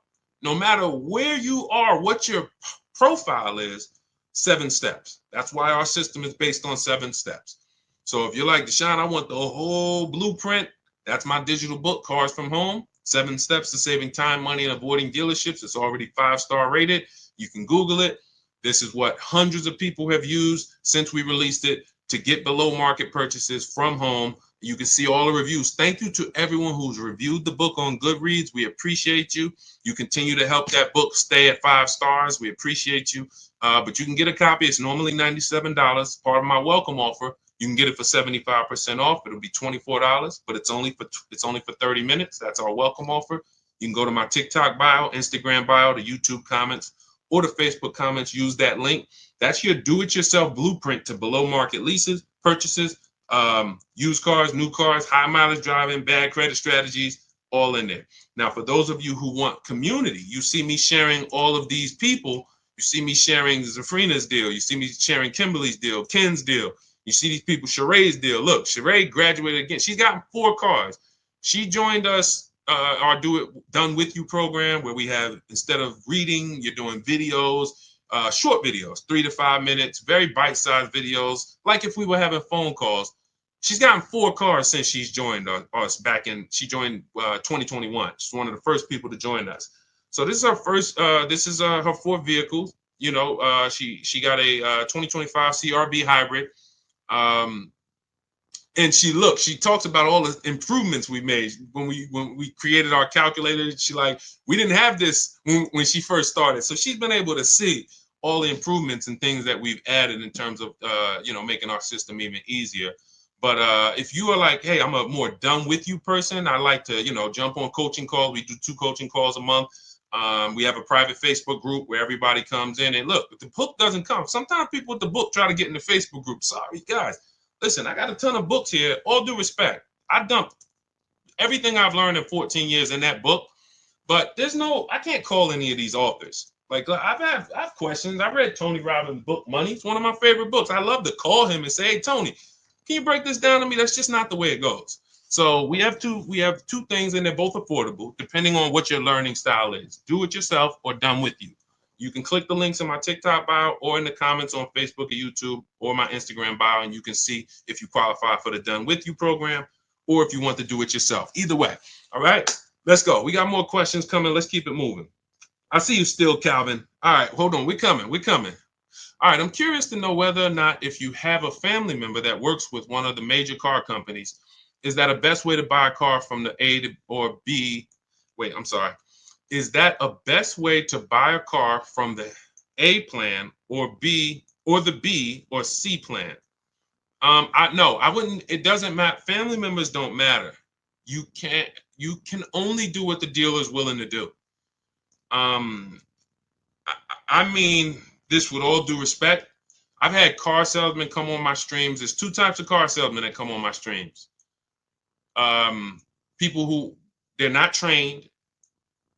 They have no idea about the numbers I talk. I will watch car salesmen over and over buy cars, buy them, not lease them, trade them in 3-4 years, 2 years, lose a ton of money, just do it over again. I'm like, you don't even understand your own business. But it's not their fault because we're not trained. So I can't fault them. I really can't. I don't fault people. The people who understand what we talk about, quite honestly, they've been general managers, general sales managers, finance managers, or those are the people who are like, you'll see it on my videos. I was a finance manager for 20 years. This guy is legit. Because a salesman, when I went to work for Ray Katina, I went from working in Pontiac Buick GMC, where I had to run back and forth to the desk to get the prices, and then I got thrown into Yankee Stadium. And Yankees, they're top 3 Mercedes-Benz dealer in the country at that particular time, and Ray doesn't have finance managers. You are the finance manager. So you are putting in the credit apps. You are working with the banks. You are going over everything with the customer, the extended warranties, the after sale products. They didn't have that experience that I had. Therefore, they've never been exposed. They're still back. Hey, let me go get the numbers from my manager. They don't even understand the numbers. They don't understand the program. They don't understand what makes up the numbers. So this is most salesmen in America. So it's always about bidding. I don't care if you have a family member, keep them honest, get other offers. It doesn't matter. Even for some of you who have special pricing. Oh, I get GM family deal. There's no guarantee a deal is going to give you the family deal price. You could go in and say, hey, I got a family deal. If you're dealing with what we call the 80%, okay, your price is this. So and your price is this. We ain't gonna tell you about the $2,000 rebates we got. Your price is this. We're not gonna tell you that in the lease though, because you're leasing. We're marking up this interest rate. You can't see that. So the only way to reveal what the truth is to sit at home and make these people bid and submit offers to you so you can look at them while you're in control. You're in control. Nobody's pressuring you, sitting in your living room, sitting in your house, and you're reviewing offers in your emails. And now you're seeing, oh, wow, this person was lying to me. And sometimes they're not lying when they say that's our best offer. That's just that dealer's best offer. They're not going to go any lower than that. A lot of dealers, we call them the 80%, I'm not going to go lower than a certain amount. I make $5,000 minimum every car I sell. And if I can't sell it for $5,000, I'd rather sell it to someone else who will buy it. We got people walking in paying this. So why would I do the deal with you when I could just let another person come in who doesn't know how to shop and I'll just charge them that money? That's the 80%. But the 20% is who we reveal through our competitive offers, through searching the market the way we do from home. And that's how we make sure that we always pay the least amount in the market. All competitive offers, peace of mind, easy, simple. It's a breeze. When you see the people who use our stuff, it's like it's a different world.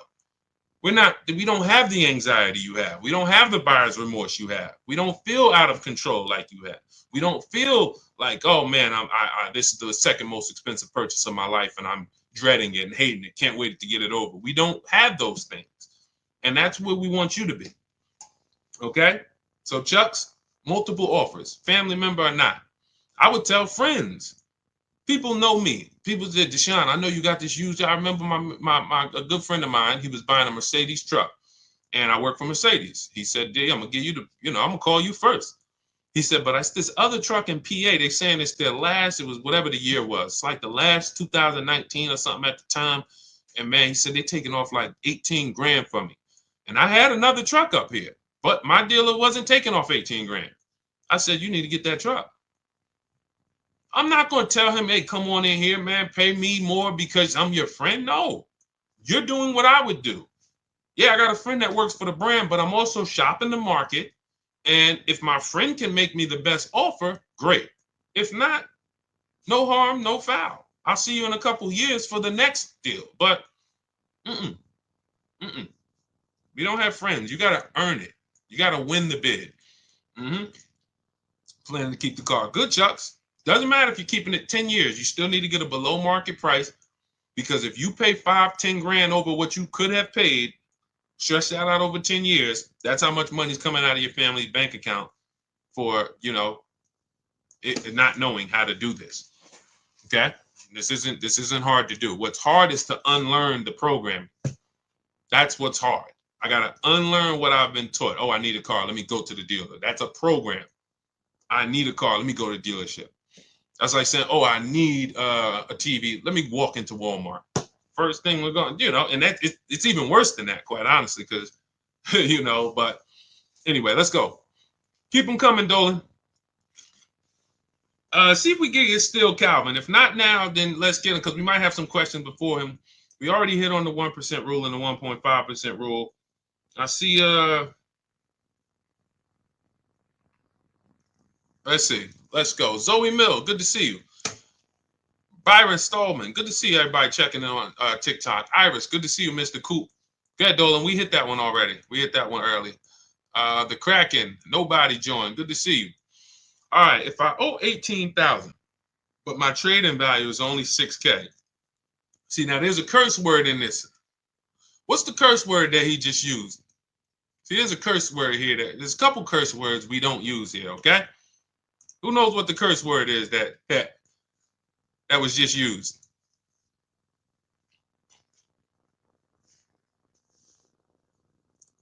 Nope, not but. It's the T word. Trade. Trade. We don't trade.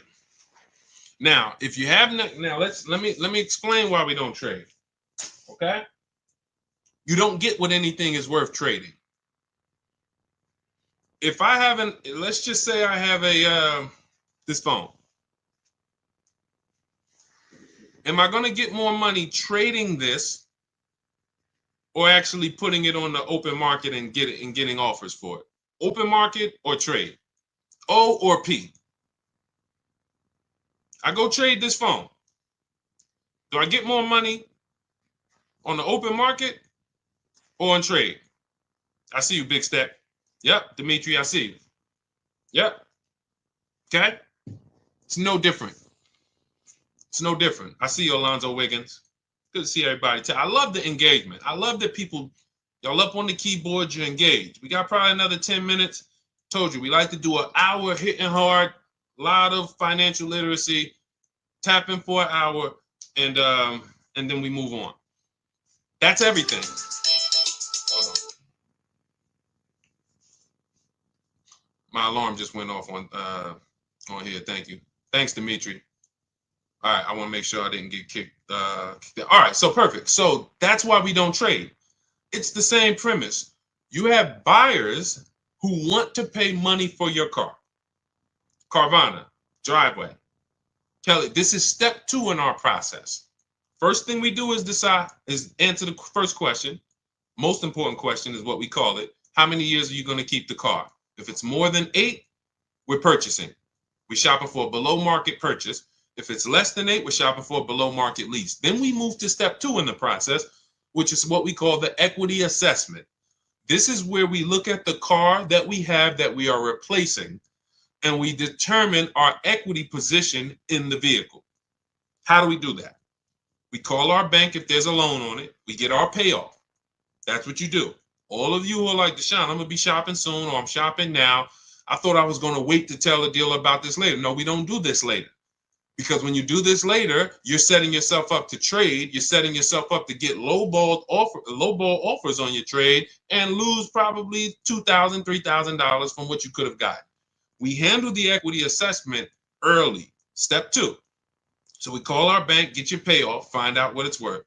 Then we're going to go to these 6 buyers, 6 cash buyers, 6. Carvana, Kelly's Blue Book instant cash offer. Not kellysbluebook.com. Instant cash offer. AutoNation, they're going to give you an offer. Car Gurus, they're going to patch you in with a dealer to get an offer. CarMax and Driveway. 6 offers. 6. You know now what the true market value is when you actually let 6 people who buy cars every day, who compete against each other, make you a cash offer. Comes right to your email. Okay, boom. I see the highest offers from Driveway. Now we look at what is our equity position. Do we have equity? Is the offer more than we owe? Perfect. If the offer is not more than we owe, now we have negative equity on a purchase, not a lease. There's a different equity assessment for a lease. God, there's so much we could go into. These are for different people, though. See, that's the thing. That's why the system's not overwhelming, because some of you are like, Deshone, I got a lease. I didn't even know I could do an equity assessment and see if I can make some money on it. Yes, you can. But it's a different equity assessment process. So now you look and say, all right, it looks like based on what you're saying and your trading value is only 6, it looks like you're going to have some negative equity no matter what. But you need to get the offers to find out what the true value is, because maybe you're being lowballed. Maybe you're being lowballed and they're saying, oh, your car's only worth 6. So if you owe 18, how can I get into something else without 10 grand down? So what I would be doing is I would be rolling that negative equity over and shopping for a lease to bury the negative equity.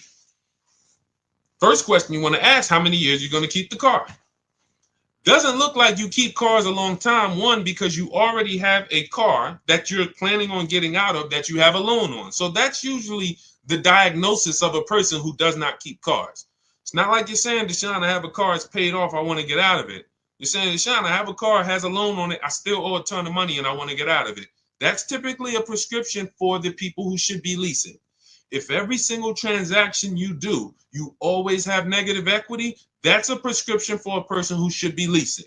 If I was, that's financial cancer, okay? Because every single time you buy and replace these cars, not only are you not driving the vehicles you could be driving for the money you're paying, if I looked at what your payment is and showed you some of the people throughout that listen to us, 585, $50,000 vehicle she's driving. My dad just got a Hyundai Palisade, new Palisade, $49,000 truck. He's paying $499 and he $475. He put $3,000 down, but with no money down, he was at like $575. Beautiful deal. Beautiful deal. $575, $50,000 vehicle, no money down. So when we look and say, all right, wait, I'm paying $5, but I'm driving this. Now we start to see. So not only are you not driving what you could be driving, you're also overpaying for it, and now you're underwater. So the prescription is, I will be telling you, you're losing a ton of money. Here's your prescription. Learn to lease. Get a below market lease. That'll solve these problems. Get a below market lease. Stop buying these cars. That would be your prescription as a financial doctor. So now what you should be doing is moving that to a below market lease that you can, and preferably you can find one of these electric vehicles that you can lease for, shop the offers and get, some people are, my goodness. There's one deal I haven't even brought it in yet, but I gotta find it. It's in our group. This guy got so much money off this car. It's like over 50 grand. His payment was in the threes. In the threes. I couldn't believe it. But you had all the money the dealer took off that won the bid. This is what he didn't just walk in. He stayed at home, got his bids, and the dealer that won the bid took off all this money plus the rebates. And it was like, whoa, $3-something a month for a $50-something thousand car? This is crazy. So that would be a perfect time to roll that negative equity over, throw it on top. Now your payment's going to be probably 5, 6, whatever, but you're driving something that is worth that money versus what you're driving now. So these electric, some of you who are buried in these vehicles you're in, you do this equity assessment, you're going to find out. West 156, welcome. I see you. Welcome to the community. New follow. I see you. And shout out to the people who liking. I'm not missing y'all. I'm going to take some time at the end and shout out to people who've been liking the broadcast. I see y'all. I see you, Anthony Padilla. I see you, Kyle Woods, Melissa. I see you. Anyway, so that's what I would be doing. I would literally be shopping for an electric vehicle to moving my negative equity over to that, getting a big discount, low price. Once I find my best offer, I'm moving that negative equity over, and then I'm going to drive that for 3 years, and that's going to be it. And God forbid the vehicle gets totaled, you're okay, it's over. God forbid. So that's the risk. That, oh, wow, I'm driving this car. God forbid I have an accident. If it's totaled, I'm out of it. Because leases, when we shop for leases, we always have gap insurance. Most leases include gap insurance, but we have a template that when we get our offers, we always tell them include gap insurance. So anyway, that's the plan that I will be rolling out. That's a great plan for all of you who are buried 10, 15, 20 grand in your vehicles. That's a great plan. Woo! Okay, now everything that I'm teaching is out of my digital book. There's nothing we've talked about in this broadcast that is not in Cars from Home, 7 Steps to Saving Time, Money, and Avoiding Dealerships. So you can get the entire blueprint. That's below market leases, purchases, negative equity, bad credits in there, high mileage driving strategies in there. 7 steps. No matter who you are, the plan is 7 steps. So you can get a copy. It's normally $97. It's 5-star rated. You can Google it. You can see on Goodreads. Thank you to everyone who's reviewed the book, rated it. But you can get a copy for 75% off as part of our welcome offer. It's only for 30 minutes. You'll get it for $24 if you get to my TikTok bio, Instagram bio, the YouTube comments, or the Facebook comments. Click that link. That'll activate your 75% off. That is the ultimate do-it-yourself blueprint. Everything's in there, 7 steps. Now, for those of you who want to be a part of the community, you have a different learning style. You prefer, Deshone, instead of reading, break this down into short videos, 3 to 5 minute videos with action steps. That's our done with you. And you have our, this includes our private Facebook group where you can ask questions, not just from me, but to 1,600 people that came before you in the last 3 years. Who, you see Sheree earlier has gotten 4 cars using this system, 2 used cars, 2 leases. So we have a community of people who have learned and mastered the Cars from Home system, and you will too. And then we do coaching calls twice a month. So if you have questions, you could jump on with me personally. So those of you who want to see if you qualify for that, click those same links in my TikTok bio, Instagram bio, Facebook comments, or YouTube comments, but you're going to click shop with you, see if you qualify for that. Okay, but either way, get in where you fit in. All right. Ooh, we got a lot more left over. Man, I see we never can get to all the questions. I see we're right around the hour mark. You know what? Let's wrap there. We did a lot. This was good. A lot of questions, a lot of engagements. I see you, Chuck. I see you, Sarah Wells, Big D12, D122, Donald Howell. Do you have still Calvin, my man on Instagram? I wanted to just hit you. He said, do you have anything for people who already bought a car and want to refinance? I mean, you can do this online. Type in, refinance car loan online, get multiple offers, your credit union, banks. It's not even just a matter about waiting for your credit to improve. Sometimes you didn't get the best offer you could have gotten when you got the car. So yes, sometimes it is, hey, I got the same credit, but there's been people who left the dealership at 8%. They didn't know they could have got 6% or 5%. They didn't know. They just, hey, it just feels like this. I'm paying 7.9. I feel like I could have got better. You go to online, refinance car loan online. Give them your information and see if you can get a better car loan. That is something I will be doing on a regular basis, every 6 months, 12 months. Ultimately, you want to do this with people with a soft pull. So specifically look for soft pulls. If you're going to do it on a regular basis, specifically look for soft pulls. You don't want to be, doing these hard pulls every 6 to 12 months at all. Okay. And listen, we do plan on inventing that, because there should be a way to actually just easily have multiple offers submitted to you for banks. But it's, unfortunately, these systems don't exist. We do these things manual. In my book and in our course, we have something called the bank bidding war, where after we find our best deal on a car, we now are going to shop all our banks and credit unions to see the best offer. And then we're going to let the dealership see if they can beat it. So as long as you let multiple people access your credit in a small period, a small window, 14 to 45 days is what they say. If you type in rate shopping, car loan rate shopping, you'll see that Experian wrote a blog post about this, the rate shopping window, where they allow you to have multiple people run your credit with a hard pull. And at the end of that period, it will have the same weight on your score as one hard pull.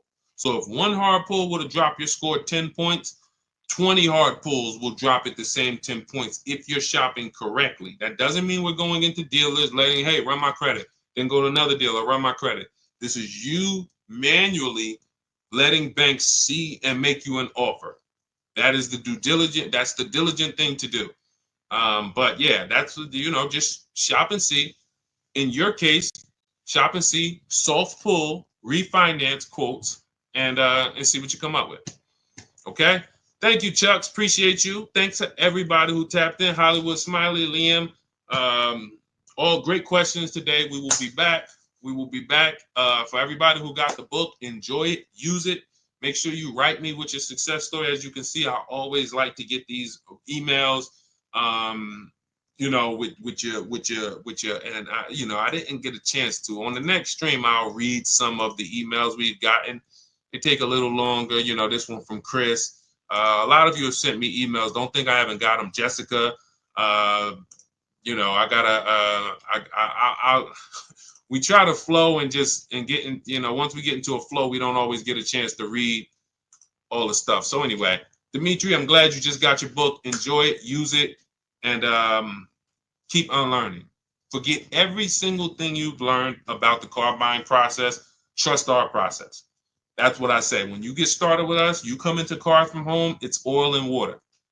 The systems don't mix. So you leave everything at the door. I've accounted for every part of the car shopping process, even when you're going through the steps and you're like, wait, he hasn't talked about this yet. That's because it's by design. Oh, he talks about this in day 5. When you get to step 5, you'll be like, oh, okay, this is where it's hit. I'm used to planning that here. See, there's a reason. There's a specific order everything is in order for a reason. So trust our process, leave all the things you learned and the car dealers programmed you to do at the door, and your success is guaranteed. All right. God bless you. I'll see you soon.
Fast. Welcome to Car Shopping Questions and Answers. If you've never been on a stream with me before, my name is Deshone. I'm publicly known as Deshone, the Auto Advisor.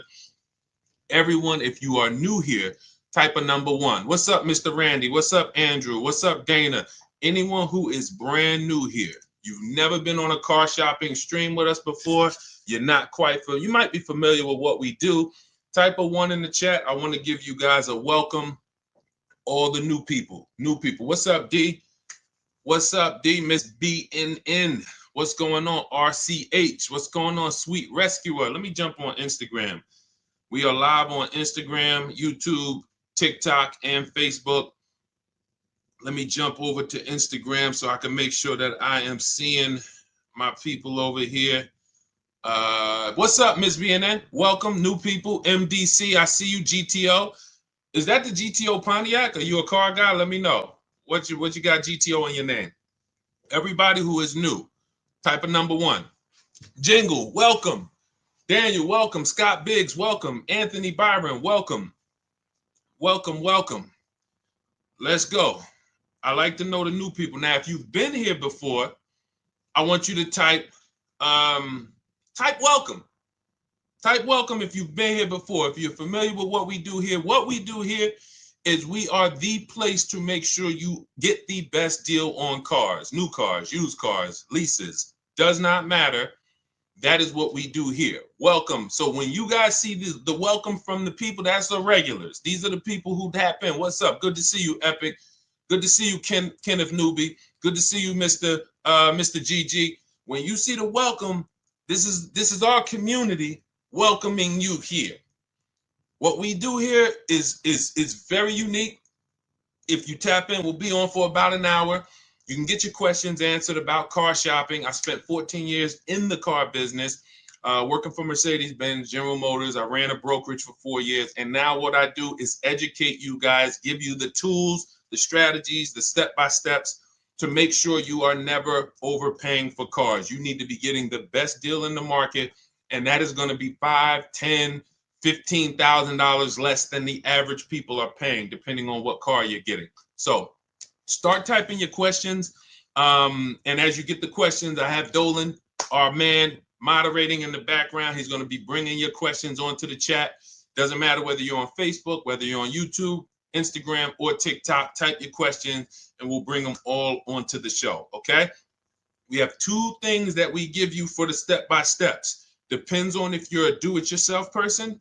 Everything we'll be talking about and everything you'll need to pay less than everyone else for cars is inside my new digital book. It's called Cars from Home, 7 Steps to Saving Time, Money, and Avoiding Dealerships. Now, that book's normally $97. It's a digital book, but as part of our welcome offer, you can get your copy for 75% off. It'll be $24, but it's only for 30 minutes. That's our welcome offer. You go to our TikTok bio, our Instagram bio, the YouTube comments, or the Facebook comments, click that link. That's for you do-it-yourself people. You say, Deshone, give me the plan, give me everything, and I'm going to follow it to the T. Go grab your copy and come on back. For those of you who are more of a do-it-with-you, Deshone, I want to work with you together, then you can click the link, those same links, and you can click Done With You, see if you qualify for us to shop together. And then, you'll I don't care how you get it. Even if you ask your questions, let's get to it. And then, if you can piece it together and I can give you the answer you need right now, then you don't need the book and you don't need the coaching program and you don't need nothing. So I just want to make sure you have the tools you need to go out here in this market and win and pay less than everyone else is paying. All right, Dolan, let's get to the first question. I'm going to try to get through as many of these as possible. We're going to be fast but thorough. All right, 70 GTO, the Judge Ram, owner for 40. Okay, that's a classic. When I saw GTO in your name, I said, people don't put GTO in their name unless they're a car person. Like, that's the Pontiac GTO for those of you who don't know. When I work for Pontiac, that's where I started my career. So I remember the last body style of the GTO. And when we lost Pontiac during the Great Recession, it was a sad day. And then they just came out with the Pontiac G8. That was doing pretty good. So shout out to you. That's a very nice car. Go ahead, Dolan. Let's go. Everybody ask your questions. We're going to go. I'm going to do rapid fire Q&A today. Let's go. It's 2025. It's money on the table. Let's get to it. Why is it so hard to get a dealership to give you a cash discount? You're talking to the wrong dealerships. You got to understand something. 8 out of 10 dealerships are going to lie to you. If you accept that, that'll give you what you need to move accordingly. If you are shopping for a Nissan, for example, 10 Nissan dealers in your area, let's say within 45 miles of you or 45 minutes of you, 8 of them on average are going to lie. They're going to make it difficult. They're going to try to tell you can't buy online. That's what they're there to do. But if you get 5 offers, which is what we always recommend, you will find the honest dealers. You will find the dealers who want to beat their competition, and that is what it takes. That's why we do this from home. Now, you can call around if you want to call, ask for sales managers and try to get those offers manually, do it. We have an entire system. When we do it, it's email. New cars and used cars, all we do is email back and forth. We talk to multiple dealers, and then we get to the honest dealers. But you must understand, never make a decision on a car based on what one dealer tells you. That's what people tend to do. Oh, I went in Nissan, they're expensive. No, Nissan of Bay Ridge is expensive. Nissan of Fort Lee is expensive. But when you get out there and you start to see the entire market, which is why we do this from home. That's why our entire system is called Cars from Home. You start to understand, oh, it's not that all Nissan dealers are lying to me. It's just these guys are lying. And that's what you need to empower yourself and to guarantee that you've paid less than everyone else. Okay? Go ahead. You're working with the wrong dealerships. Numbers. This is a numbers game. Go ahead, Dolan. Next question. Should I get maintenance included in my lease deal or pay as you go? This is a great question. This depends. He asks, should I get maintenance in my lease deal or pay as I go? This depends on the cost. Is there a savings? For example, when I worked for Mercedes, we had maintenance on a Mercedes was literally over a course of a 3-year lease. If you did it with the dealership, it could cost you $1,100 to $1,300. Now, the prepaid maintenance program was an $800 offer at the time. And so there was a savings there of, call it 20, 25, 30%. Now, for those of you who are leasing, this is very important to realize that when you put the maintenance program into the lease, it would residualize. That just means that you're not paying for the whole thing. So you added the maintenance program to your, it might have only cost you $15 or $18 more per month. And it came out to be like, whatever, $600. But the question between, and this is the same thing with extended warranties. Who wants to know about extended warranties? Deshone, should we get extended warranties? Type of one if that's been a question in your mind. This is the same principles. How expensive is it if I pay out of pocket? What's my risk? Because these are nothing more than insurance policies. All right, so we got to realize I need to make the money back that I spent on the plan. If it's going to cost me the same amount, then there's no point in me not paying out of pocket. If I'm going to pay $1,500, then I'd rather pay it out of pocket. It needs to be a savings. And most times with the, if you add up what the oil changes and the tire rotations would be, and then you look at, all right, how much you're charging me for the maintenance, that'll easily help you make a decision. It needs to be at least a saving, a 30% savings to make it, to make it worth it to lay out the money. Okay? I hope that answered your question. Go ahead, Dolan. Let's go, y'all. What's up, Saucy Slinger, Liz Galvez? Shout out to the people on TikTok checking in. Shay, what's going on? Jose Reyes. Just got my chapter. Keep asking your questions. We are going to try to get through as many as we can. I'm trying to do rapid fire, but I still want to make it thorough. And shout out to everybody sharing. We appreciate you. Just got my Chapter 7 bankruptcy discharge last month. What do you suggest the best way to buy a car? If you need, first of all, if you could wait, get your credit score up to a 680, 700. I've seen people do this out of a bankruptcy very quickly, very quickly. If you are purposeful, I always tell you guys, follow Shonda Martin, Road to 750 Plus. Some of you probably follow Shonda. She's a great resource in terms of credit. She's just like me, but all she does is credit. She'll do Q&As. She's been in the industry. She knows the ins and outs. She knows the stuff we don't know.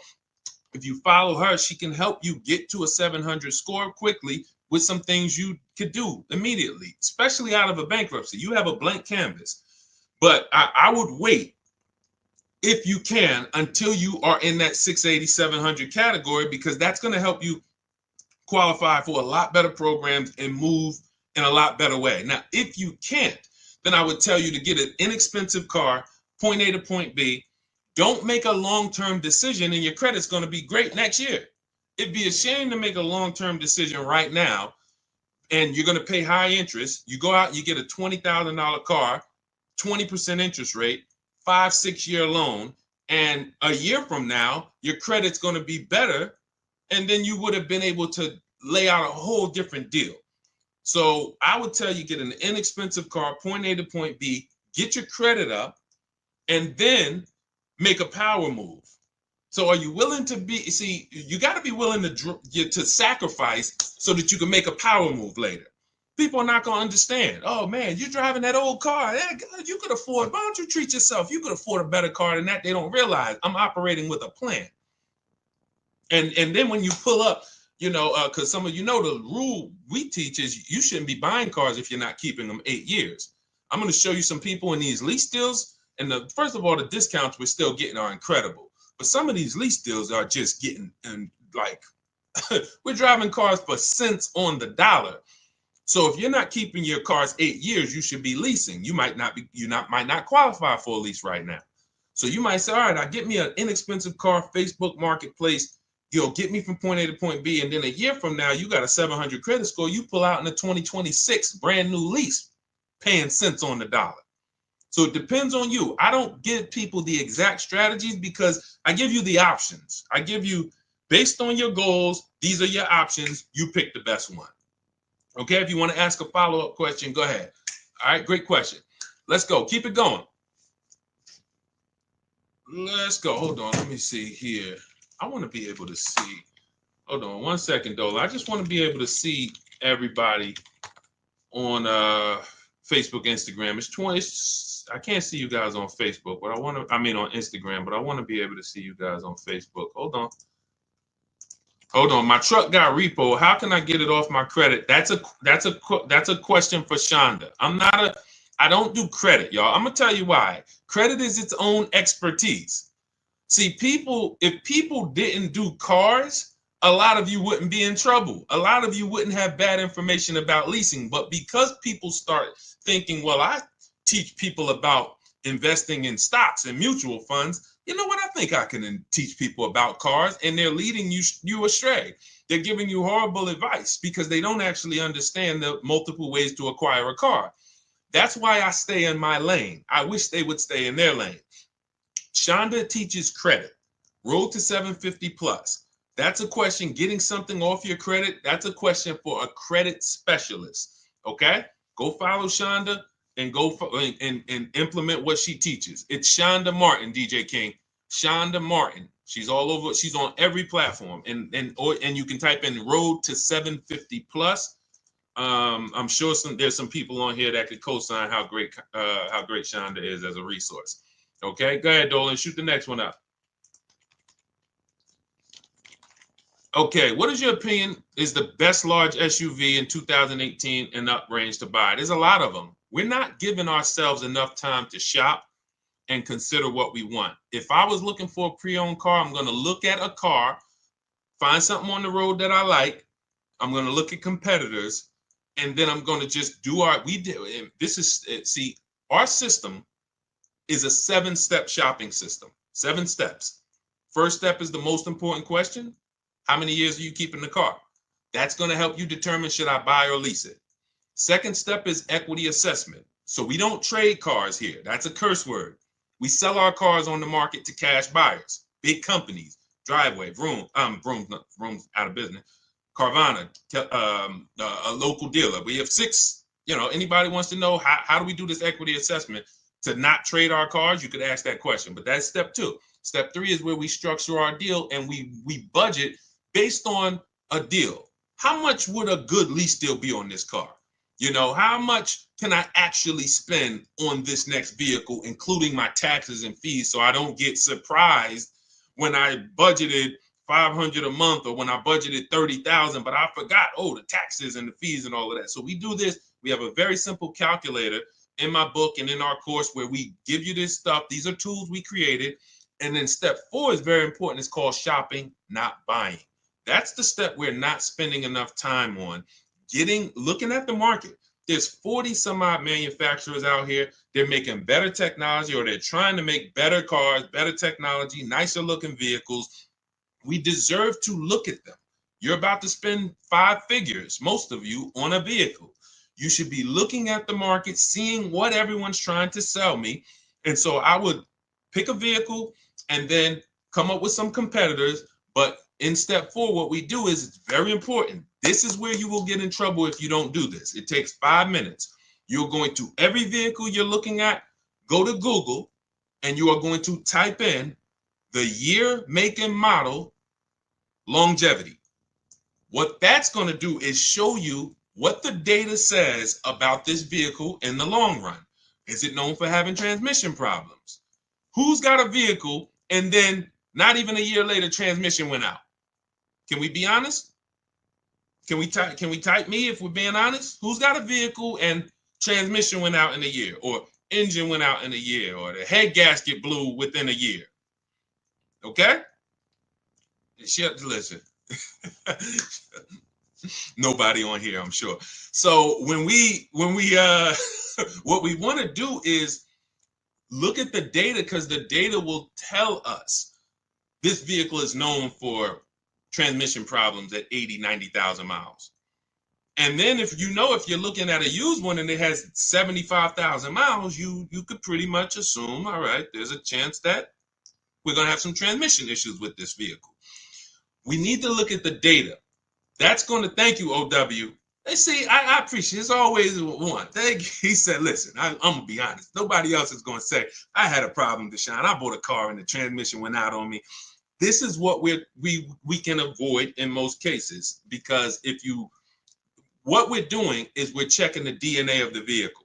Some of you, it's not a problem of you getting vehicles that it's 2 ways we make sure we avoid these problems. First is we're going to check the DNA. That means we're going to do that longevity search in Google. We're going to see, is this vehicle just made poorly? The transmission's made poorly. It's going to go out. We need to make sure the second way we avoid it is to do our quality checks. This is very important. Those of you who are buying a used car, type the letter U. If your next car will be a used car, type the letter U. This is very important what I'm about to tell you. And some of you may have a notepad and you're remembering this. Thank you, Keith Miller. Thank you for sharing. Appreciate you. DJ King. Okay. This is very important. 3 things we're going to check to make sure we're getting a quality used car. The first is going to be the title. What is the quality of the title? What does that mean? I need the Carfax. I need to see, was this vehicle a rental? Is it a salvage title? Was this vehicle rebuilt? Does this vehicle have frame damage? These are the quality of the title. Thanks, Mr. Randy. Shout out to the sharers. Appreciate y'all. This is what we're checking first. This is our first line of defense, the title. We don't wait. People say, well, Deshone, would you get a rental? Well, it's not going to be weighed evenly like other better title histories. So it's not that I'm against rentals, but there's levels to this, as they say. So first thing is the title. Now, once you're looking at the vehicle and you're like, okay, good title, now we have to move to service. This is going to help you eliminate most vehicles because most vehicles do not have the service records to indicate to you, this is something I want to put my money in. When you look at a vehicle, you should see service, service, service, maintenance, maintenance, maintenance. If you don't see that, do not buy that vehicle. I can't tell you what to do because you're an adult. We never buy those vehicles. I'm talking to you about the Cars from Home system. These are boundaries we operate in to make sure we're not getting in trouble. Service records are the biggest indicator of how well the vehicle was taken care of. Everybody's following this, type dollar signs. If you're following this, type dollar signs. And then I'm going to go into the last step. 3 lines of defense. First is the title history. Second is the service records. Third, before I move on, type dollar signs. Let me know we're following this. Okay, Mr. Randy, I see you. DJ Ken, I see you. 1% money, I see you. Okay. Third thing is the accident history. 3 things. Now, all accidents aren't created equal.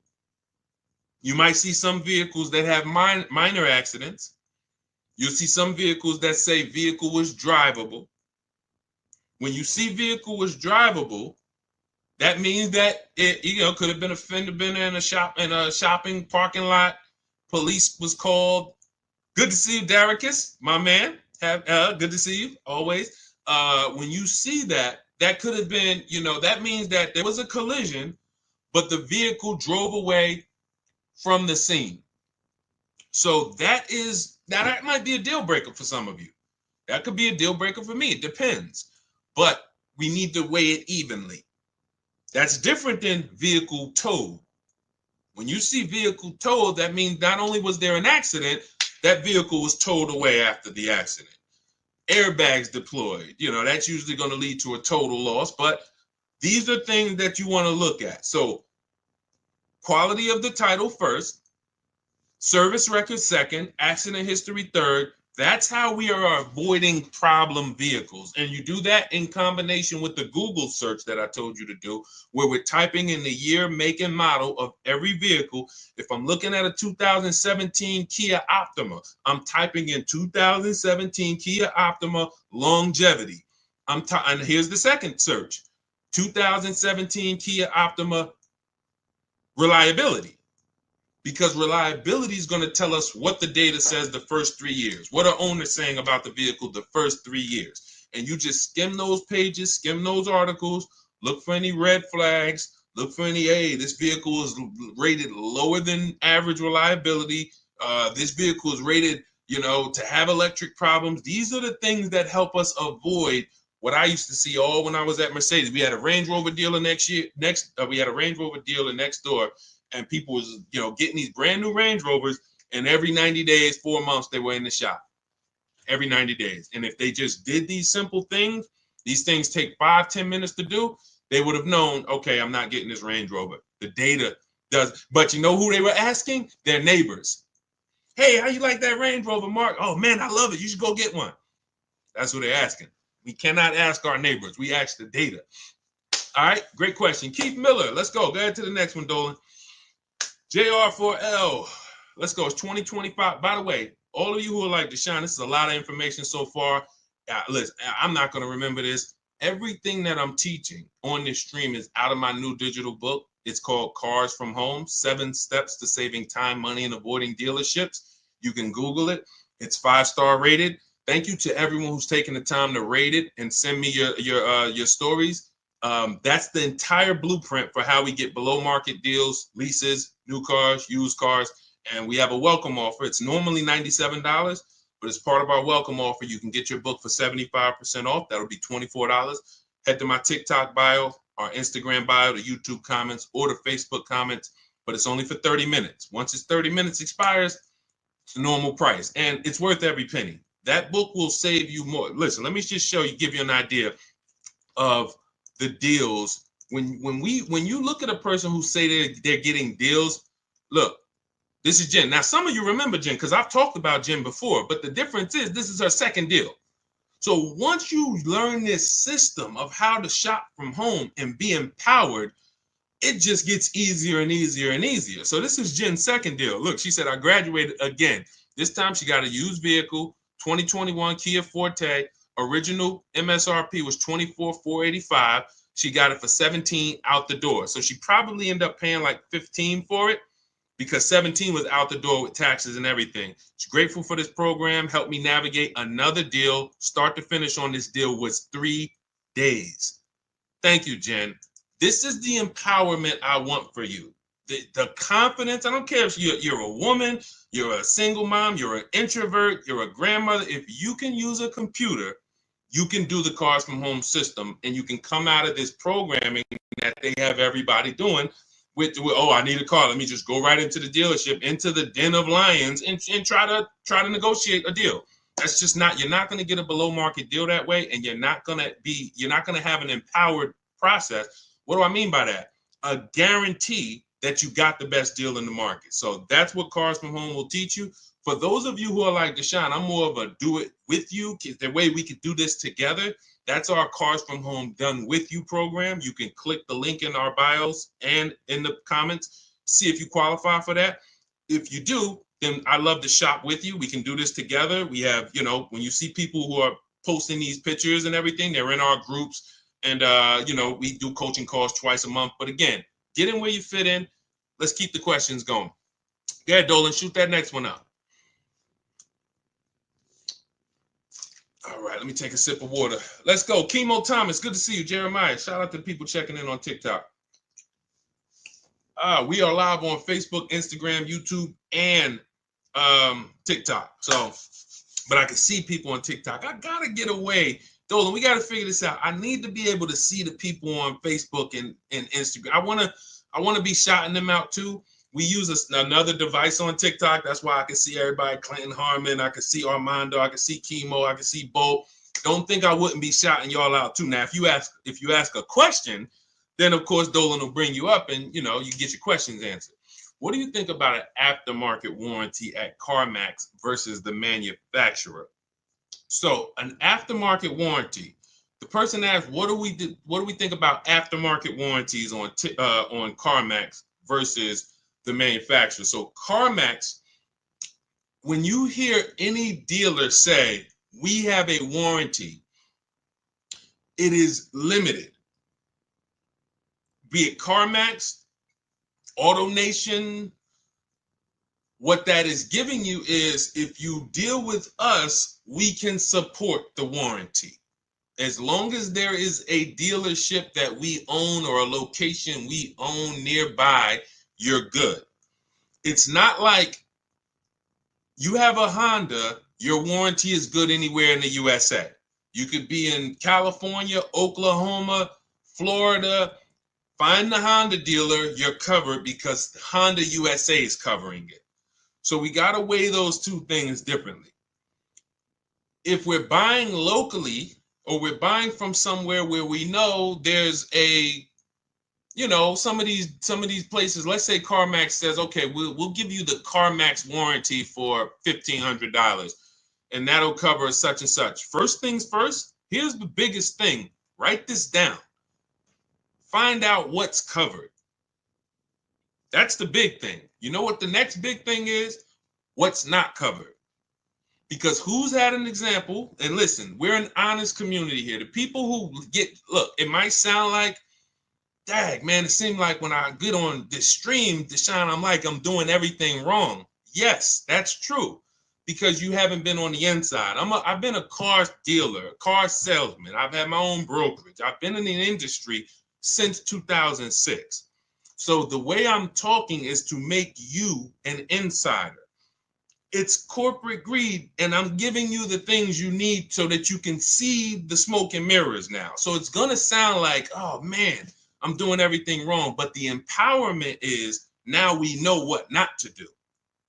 Now we know what not to do. So who's had an example of buying a warranty and then going to use the warranty and finding out that what they wanted to use it for was not covered?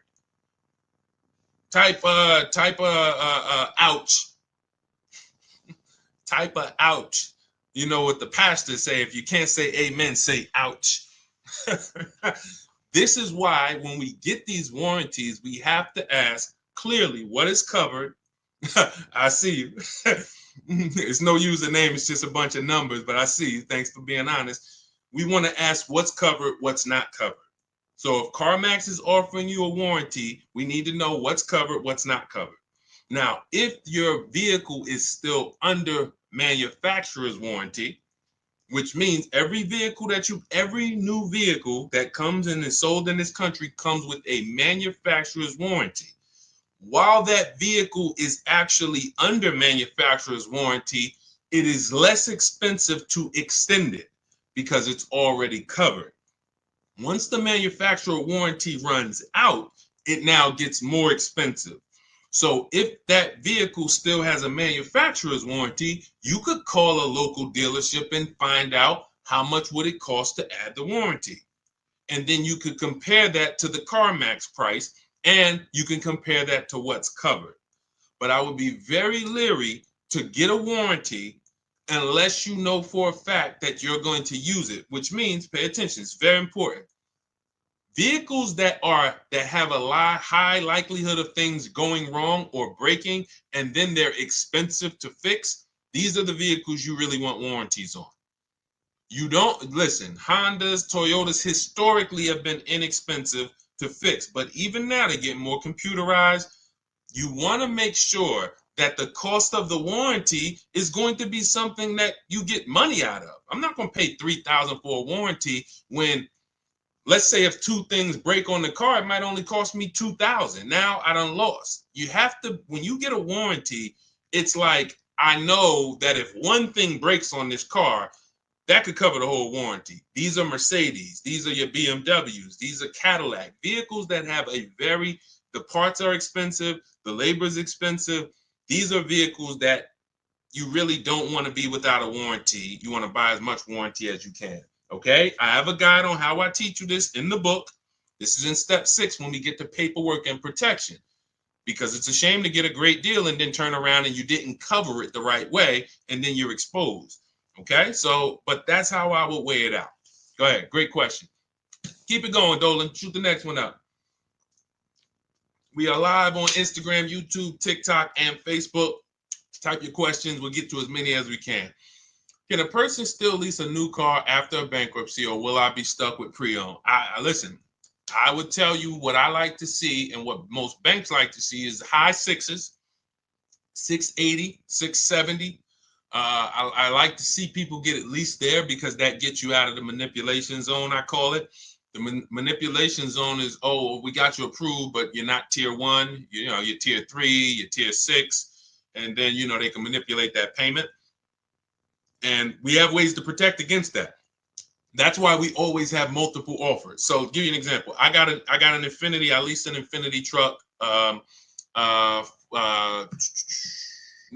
middle of November, my wife's birthday. So when I leased that, I got it for $1,200 out of pocket, $499 a month. So $54,000 vehicle.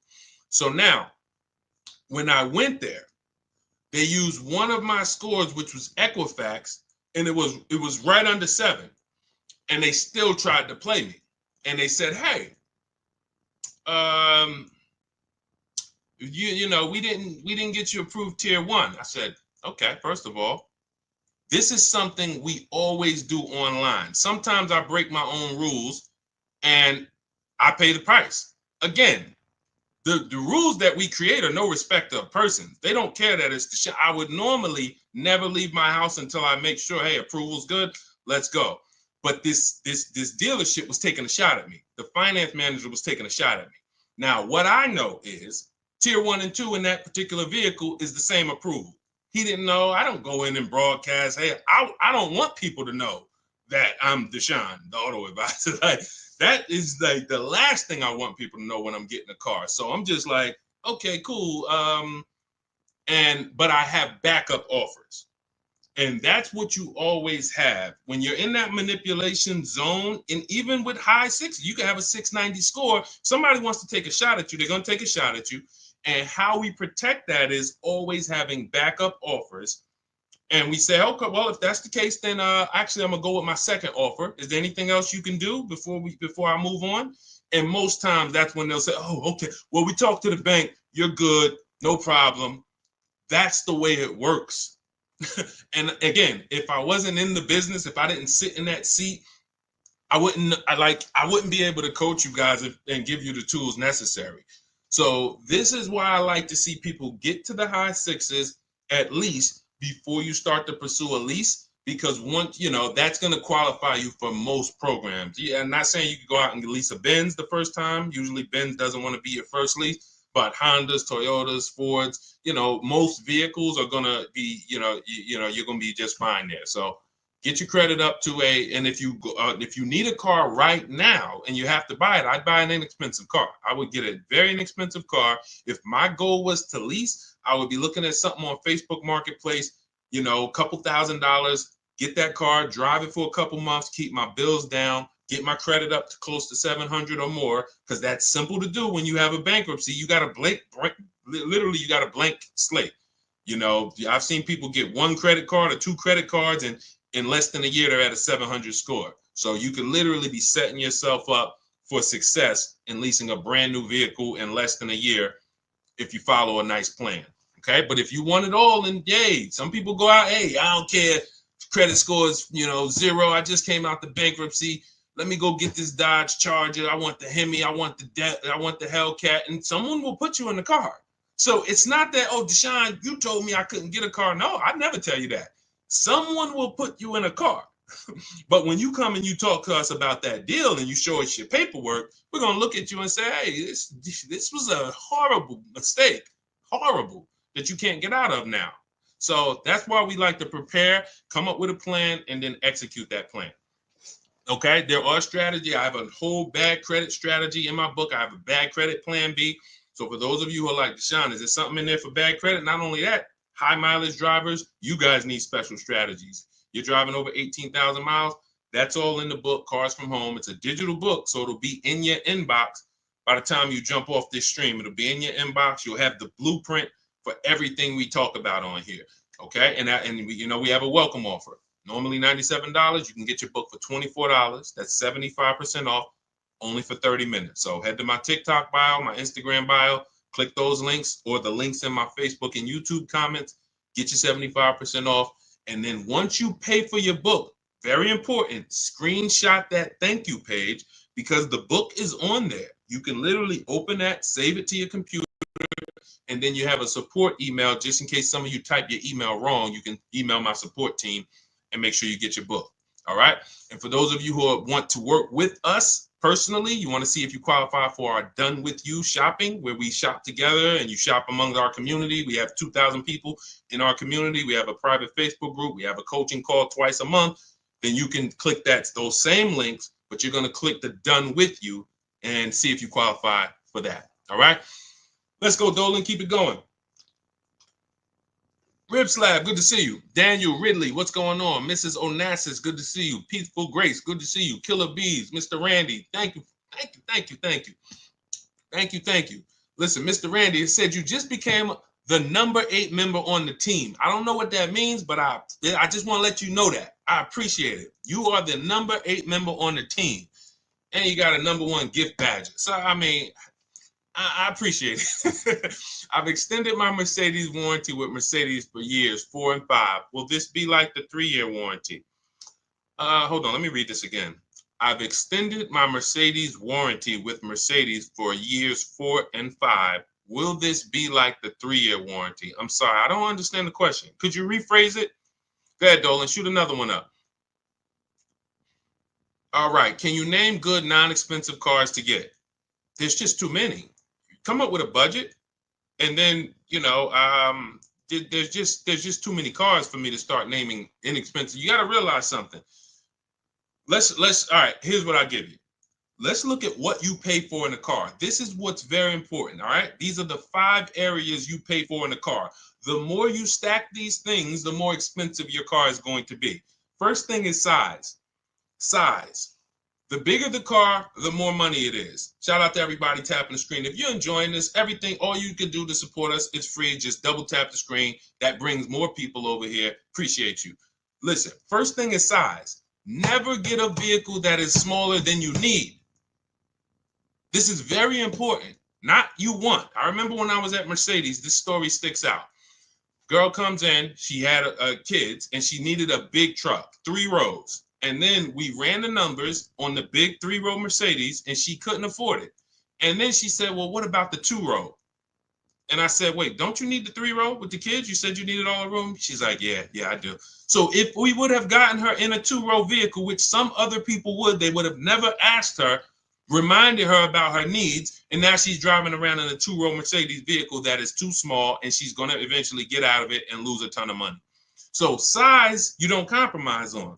Next is amenities. These are your leather versus cloth. This is your sunroof. This is your navigation. This is your special features, your autonomous driving, amenities, big sunroofs. The more amenities, the more expensive. So see, if it's a matter of keeping the price down, this is what you want to pay attention to. Let me get the smallest vehicle that covers my needs. Let me get the least amenities that cover my needs. Third thing is power. Power. You can have 3 vehicles in the same shell. One has a 4-cylinder turbo. One has a bi-turbo V6. One has a V8. The V8's the most expensive. You pay for power. Fourth thing you pay for is class. You can have vehicles that same size, same amenities, same power, but to go from Chevy to Acura, different class. To go from Acura to Mercedes, different class. So you're paying. So if it's a matter of keeping the numbers down, you're looking and saying, okay, what's the smallest vehicle that covers my needs, the least amount of amenities that cover my needs, the least amount of power that covers my needs, and the lowest class that covers my needs. Last thing is exclusivity. That's where you can have a very small vehicle with no amenities, but no one has it. It's very exclusive, limited production. It's going to be a ton of money. Or the opposite is true. You go with the biggest vehicle, most amenities, most power, most highest class, exclusivity, G65, G-Wagon, 65, AMG, $240,000 because it stacks everything. So that's the 5 categories of what we pay for in cars. That's where you start. Find cars that are in the smaller category and act accordingly. Okay? Man, if we could get a curriculum in school, I'd love to just get 12th grade. If I got 12th grade and we could build a curriculum for car shopping, I don't even give me 1 semester. Give me 1 semester. I'm sending people armed into the market that'll never get scammed. 1 semester is all I need. I don't need a year. Actually, the heck am I talking about? You give me a week with them. Give me 1 week. And that's our program. Cars from Home. Literally, when you go in, you'll see everything there. It's only probably 3 hours for each strategy. Leasing like a boss, buying a new car. It's only 3 hours of material. And you're like, wow, this is the 7 steps, all I need? I'm talking about a semester. I don't need no semester. Give me 3-4 hours, and this is what we do here. So, all right, go ahead. Keep it going, Dolan. What's up, AB Boggs? Good to see you, Kurt. Good to see you. Shout out to everybody checking in. What is Shonda's at? It's Shonda Martin. Those of you who are like, what's her name that teaches the credit specialist? Shonda Martin, Martin. And you can also type in, some of her profiles are Road to 750 Plus. And follow her. Learn from her. Use her stuff. She is she is serious. She's the me of credit. And I don't say that lightly about myself. I say that in humility. It takes time to become a specialist. It took decades of me in the car business learning and being a finance manager with Mercedes, with Ray Katina, and seeing the numbers and working with the banks and seeing negative equity. Who has negative equity? Yeah, we got to talk about that. I know there's tons of people on here with negative equity, but no one's asked a question about it yet. It takes time. So when I see Shonda, I see someone who's put the time in to learn the credit industry, the ins and outs, what works. She's taking classes, courses, and that's why I recommend her to everybody. Everybody. Go ahead, Dolan. Is it wise to have a Mercedes up to 8 years old, or are they now money pits? Well, as long as you can pay cash for it. We teach something called the rule of 72 on the 10th birthday. Who's heard of it? If you've heard of it, type $signs. The rule of 72 on the 10th birthday means we do not take a loan longer than 72 months. That is the average loan in America now, and that's the cap. If you want to take an 84-month loan on a car, that's like a 40-year mortgage. And unfortunately, some dealers will talk you into taking an 84-month loan because you're not making them compete. So when you're not making them compete against their competition, what they're doing is now trying to say, all right, we want to make this much money selling you this car, and we're not going to take less than that. So instead of actually taking money off as a discount, we're going to show you a longer loan to see a lower monthly payment. And that's like, okay, here's your payment, miss. It's $6.99 a month for 72 months. Oh, well, that's too high. Okay. Instead of taking money off, they say, well, good news. If you take 84 months, your payment is now $525 a month. Oh, okay, I'll do that. You lost because they just stretched out your loan. You're going to pay more interest and you're paying too long for a vehicle. And so that's the 72-month part. The other part is we don't take a loan. We don't want a car being paid on past its 10th birthday. When I was at Mercedes, I'd see people come out the service department, tears, not actually crying, but you could see that they were close to crying. I remember one guy, he had a blue ML, it was a GLE, might have been an ML. And he said the ML, the GLE used to be the ML. And he said, man, I just did brakes and tires on the truck. I did my service. And they were telling me if something broken on the truck that I need to fix. So the tires and brakes alone was like, I want to say like $3 to $4 grand, if I remember. Then the service itself was probably another 500. And then what they were telling him he needed to fix was like 2,000. Now, some of you might say, well, that's horrible. That's like $6,000 on a vehicle. If it's paid off, then that's okay because I'm just going to put the money in, service the vehicle, and keep it for another 2, 3, 4 years. But if you have a payment, this is what I call the 4 expenses. Payment, insurance, gas, maintenance. I didn't used to add gas. Now we add gas. Depends on where the gas prices is, gas goes in there. Because literally for some of these vehicles, gas is $200-300 a month. So, but when something breaks, that is what had people coming out in tears because I remember we would be in here and you just hear boom. We're in the showroom, boom. And at first I didn't know what it was. But then, Reggie, you know what I'm talking about. I didn't know what it was, but the more I worked in the dealerships, we got to know what it was. That's an auto ride or air ride suspension going out. You ever see a vehicle and it's like on the ground, or it's leaning like this, that's the air ride suspension. Boom, goes out. That's $5,000. That's $5,000. So people will come out in tears because they're like, yo, I just made my car payment and I got my insurance. See, you have to be ready for an import car or a luxury car. And a luxury car is for people who have big money. If you have the money, that means you can pay off the vehicle, which means when something goes wrong, all right, I got the cash. All I need to make sure I do is get a quality car that has a great service history and I pay a great price for it, but I can afford it. The people who are on the borderline, not able to afford these cars, you're taking loans that are too long. And when something breaks on these cars, you still have a car payment. And that's where you usually let the car go. Because now you have a car you're paying on every month you can't even drive it.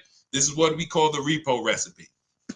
Okay. So that's the philosophy on, shout out to everybody. I see you smoking with Matrix. Thank you so much. That's the philosophy on the boundaries. See, my job, besides giving you guys the strategies to pay the best prices on cars, is we have to have boundaries with the second most expensive purchase of our life, just like we have boundaries when we go buy a house. Does that make sense? Type $ if that makes perfect sense to some of you. There needs to be boundaries, things we don't cross. You know, if we don't have boundaries with houses, we say, hey, how much is that house? $600,000. Oh man, I can't afford that. Man, but hey, if you take a 50-year mortgage, here's the payment. Oh man, that's affordable. Okay, all right, let's do that. If you don't have boundaries, how many of you know you're going to take the 50-year mortgage? But most of us know we don't take a loan or a mortgage longer than 30. Because the car market hasn't been regulated, we have to create those boundaries for ourselves, and we make sure we don't cross them. Or at least if we cross them, we need to know we're crossing them. Okay? I see you, Gabriel. I see you, Reggie. I see you, Mr. Randy. Shout out to the tapped in people. All right, go ahead. Let's keep it going. We got a couple more minutes. Let's go. For those of you who are like Deshone, I want everything you teach in one spot. That's my new digital book. It's called Cars from Home, 7 Steps to Saving Time, Money, and Avoiding Dealerships. It's 5-star rated. You can Google it. And we are about results. That is a 7-step system to below market used car deals, below market leases, below market new car deals. And it's going to guide you every step of the way. The first step is the most important question. Step 7 is delivery. So by the time you get to step 7, you are setting up your delivery or your pickup of your vehicle. And that is what it is. We have a welcome offer. The book's normally $97 and it's worth every penny. But for those of you who want who you can get to my bio, we have a welcome offer of 75% off. That's $24 in my TikTok bio, my Instagram bio, the YouTube comments or the Facebook comments. Click that link, activate your 75% off, and your book will be in your inbox by the time you hop off the stream. All right. Also, for those of you who would rather work together, you see some of the people that we share here, and you see some of their stories. I gotta read some of these before we get off. I gotta read it because we got a bunch of new people that have sent me pictures, and we got a bunch of people that got cars in the last month. So we gotta we'll go over this. But these are the things that for those of you who are like, hey, this private Facebook group, that's our done with you. You don't, that's our done with you. The book is for people who do it yourself. I have A to Z in there. Deshone, give me the strategy. I will execute it. That is the book, Cars from Home. For those of you who want community and you want support, we do 2 coaching calls a month, and you want to be in our Facebook group where you could ask questions. You want to click those links and click done with you. Shop with Deshone. And you do have to see if you qualify for that. But if you qualify, then we'll be shopping together. All right? Go ahead, Dolan. All right, it's already up. Nobody's giving away autos like the internet says they are. I don't care. I'm not the internet. Look, these are deals. Look, 2025 Yukon, they dropped the pricing down to about 70. BMW sold it to Carvana. Hold on. Look, original MSRP. Wait, hold on. We already talked about Jen. This is a 1.1% lease on a Nissan Murano Platinum 585, $50,000 vehicle. That's tons of discounts. I know when I got my Infinity when I got it in November, I got $8,000 off. We could go Milligan. Look, Milligan, $79,000 Mercedes EQE 350. Look, 2024, $79,000. Look at the discount, $20,300 off with all the rebates and the discounts. Unfortunately, you just don't know how to shop. And if you can see that, you shouldn't know how. You're the public. You are the public trying to do battle with an industry. I'm somebody who I'm in the industry.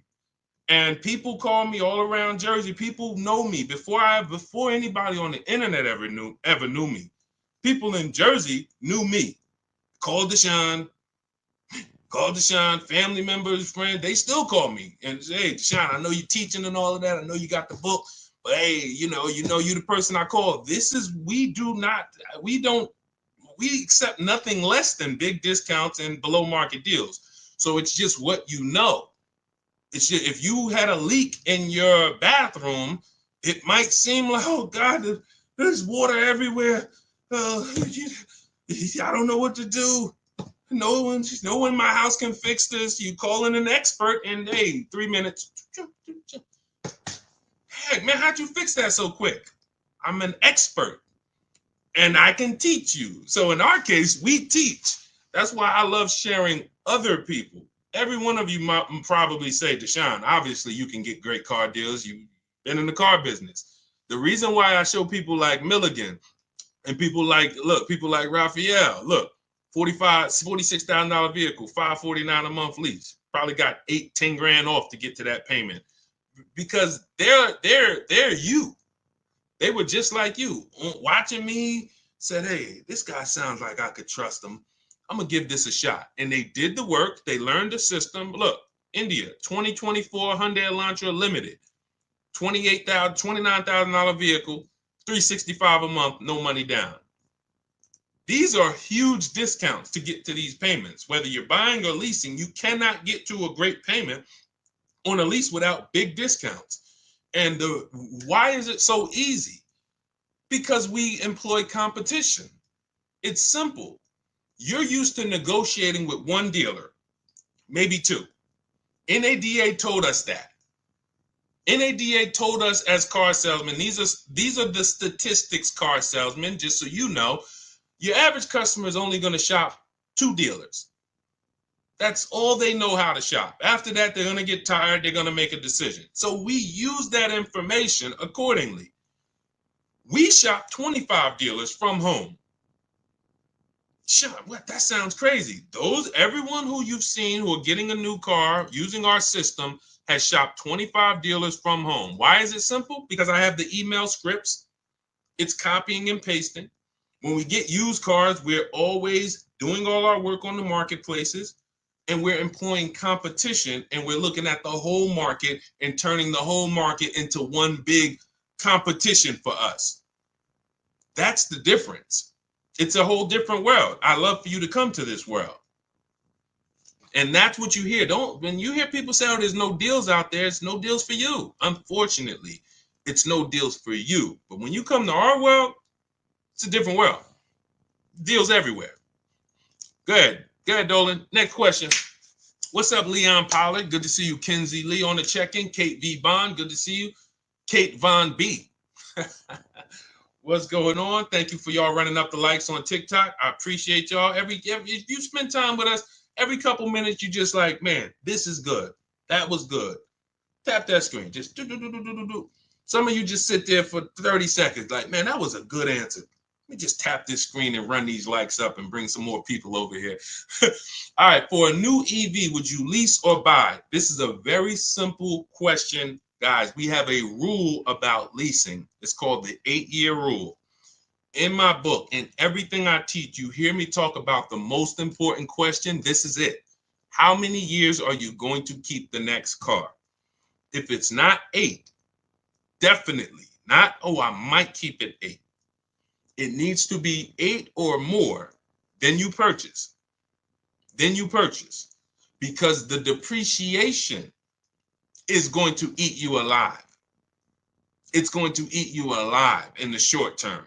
You buy a car, and cash buyers, you know this better than anyone.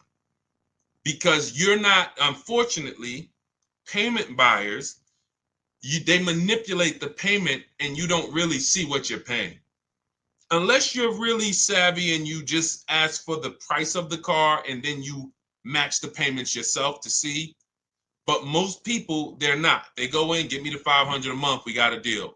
That is a recipe for a big commission because these things can be manipulated. So in the short term of a purchase, the depreciation is going to ruin you. You buy a car for 40, you come back, it's worth it. Let's just take, since you asked the question about the electric vehicles, let's just take the example of what we've experienced in the last 6 months. The value of electric vehicles have fallen through the ground. It's literally people were buying electric vehicles for 60,000 and then in a couple, literally 2 years later, they were worth 30. Horrible depreciation. How could we have avoided this? Shopping for a below market lease. Shopping for a below market lease. Short term, I'm not going to worry about the depreciation because I'm going to shop my offers. I'm going to get the lowest price on the lease. We always get at least 5 offers. Our system teaches you how to do that. You need to get at least 5 offers, whether you do it my way or your way. If you want to call around, talk to enough dealerships, you could ask for the sales manager and try to cut through the BS and get 5 offers. You're going to see how different they are. You're going to see how different the offers are. And once you see how different the offers are, it's going to prove to you, this is why I need to be shopping multiple offers. So once you do that, you get your 5 offers and you'll see that's my lease deal. That's going to be my below market lease. If I'm purchasing though, I'm planning on keeping this vehicle for the long run, long haul, 8 or more years. And I'm not worried about depreciation. Who has a vehicle they've had for at least 8 years? Type me. Matter of fact, how many years have you had it? Let us know. Let us know. Let's get engaged, chat. Get engaged. C. Parker, hello. Hey, great car buying advice. Guess what? You can teach your info to older students in schools. I listen, I love to. Who has a car? Let us know how many years you've had the car outside. If you've had a car longer than 8 years, type the number of years that you've had that car. We're seeing people keep cars less and less. So, I mean, I don't even know if there's many people on here who've kept a car longer than 8 years. All right, I see one user 608987. I can't see my Instagram people. I'm sorry. Tomorrow I'm gonna have my device set up where I can see my Instagram. We bring your questions on, but okay, Paulie, I have a 2013 ES. Okay, this is the stuff where you don't have to worry about the depreciation. The longer you keep a car, the less you're concerned with the depreciation of it because you've gotten your money out of it. But when I was in the dealership, I can't tell you how many times, and some of you're guilty of this. I'm trying to get you out of this right now. I would be in the dealership, somebody walks by and they're like, hey, is that the brand new one? They're looking at something that's on the showroom. I'm like, yeah, that's the 2020, whatever. They're like, okay, soon as I listen, I got 3 more payments on this one. Soon as I make my last payment, I'll come see you for that one. That is 2 things wrong there. First of all, they thought they had to keep the car. They thought they had to pay the car off in order to get another car. If you thought that, you don't have to. They thought, oh, I got to have the title. You don't have to. So if you didn't know that, type of question mark. If you were taught, I thought I had to have the title, Deshone, before I could replace the vehicle, type of question mark, if that's what you were taught. It doesn't, so that's the first thing wrong. The second thing and the bigger thing is you just paid an entire vehicle off, which is like a marathon. We call it, it's like a marathon. Hey, I'm gonna take a 5 or 6 year loan on this car, and then I'm gonna make these payments, and then I'm gonna pay it off. And I get my title. And then when I this is where you should be looking and saying, hey, now it's time to get my money's worth out of this car. Now it's time to make sure that I got a car outside. That thing is paid off. Hold on. I'm still trying to get on Instagram. That thing is paid off. And I'm gonna keep that thing in the driveway 3, 4, 5, 6 years. Maybe I'll pass it down to my kids or have it be a this or that. This is that time. But what's happening? We go and replace the vehicle. and we start a whole nother marathon. We start an entirely different marathon. That's what we're doing when we buy these cars that we are not keeping. We're not keeping them long enough to even pay them off, which means you always are going to have negative equity unless you're just making big down payments. So you're not even keeping them long enough to pay them off. Second, some of you are pay them off and then you go and you replace it again and get a whole nother vehicle. And then the third of you is, buying and doing it right, which is I'm paying my car off and I'm keeping this thing until the wheels fall off, or at least until I know I got my money out of this 8, 10, 12 years. So if you're not there, Deshone, I'm nowhere near interested in keeping a car that long. You should be shopping for a below market lease. And that's what should have been being taught to you from the day you learned about cars. But because they taught you wrong, and because there's people out here with big platforms and influence that tell you never lease cars, now you're hearing conflicting messages, especially because these people claim to be offering good financial advice. So it's like, wow, I can't go against them. Meanwhile, if they don't know what they're speaking about concerning cars. Investing in stocks, God bless them, may do a great job. Car advice, they're costing you thousands and thousands of dollars. So the question is, how many years do I keep my next car? If the answer is less than 8, I'm shopping for a below market lease. Not a regular lease, not a lease I see on commercials. Come in and lease this vehicle for $429 a month, and nobody who's listening to us is paying those prices. I'm shopping for a below market lease, getting multiple offers, and that's what I'm going to do. If I'm keeping it more than 8, then I'll shop for a purchase, new car, used car, below market purchase. Okay? Simple rule. And that's step 1 of our process. We call it the most important question. If you buy a car but you should have leased, you lost money. You lost thousands of dollars, probably 10 grand. 7 to 10 grand. The more expensive of the vehicle, the more you lost. If you bought a big BMW and you bought it but you should have leased it, you probably lost 15, 20 grand. Just in your structure. Your structure is incorrect. So let's go. Great question. All right, go ahead. I see we got a lot more coming in though. Let's see. Let me try to zip through these. By the way, all of you who are like, Deshone, I need everything you teach in one spot. That's my new digital book. It's called Cars from Home: 7 Steps to Saving Time, Money, and Avoiding Dealership. It's 5-star rated. You can Google it. It's everything we teach in one place, step by step. You can get we have a welcome offer, 75% off. It's normally $97. But if you get to my TikTok bio, Instagram bio, the Facebook comments, and the YouTube comments, click that link. That'll activate your 75% off only for 30 minutes. And you can get your book for $24. It'll be in your inbox in 3 to 5 minutes. All right. And you'll have the blueprint. For those of you who want to work with us and shop directly and get coaching and be in our community, we do coaching calls twice a month. And instead of reading, you want videos, you can click that button that says Shop with Deshone. See if you qualify for that.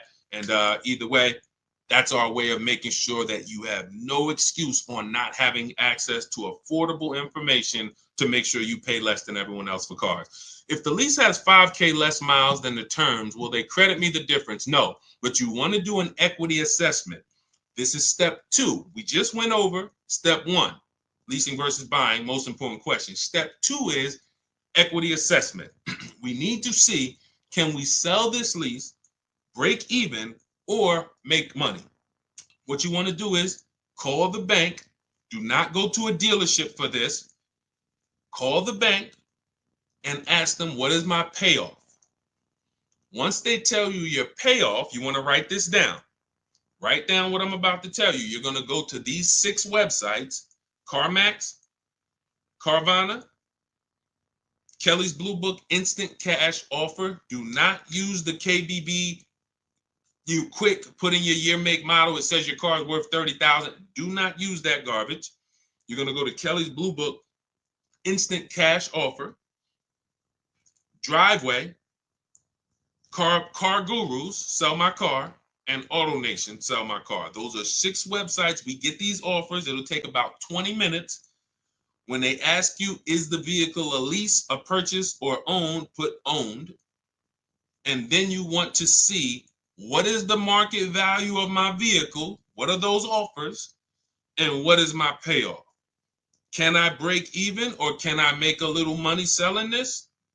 A couple years ago, we had people making lots of money when cars were worth $7,000 to $12,000 more. But there's still people who are selling their leases, getting $1,500, $2,500, $3,000. Not always. It's no guarantee. But we never return a lease without checking for equity, because if there's $2,000 there, the dealer is going to keep it and it's theirs.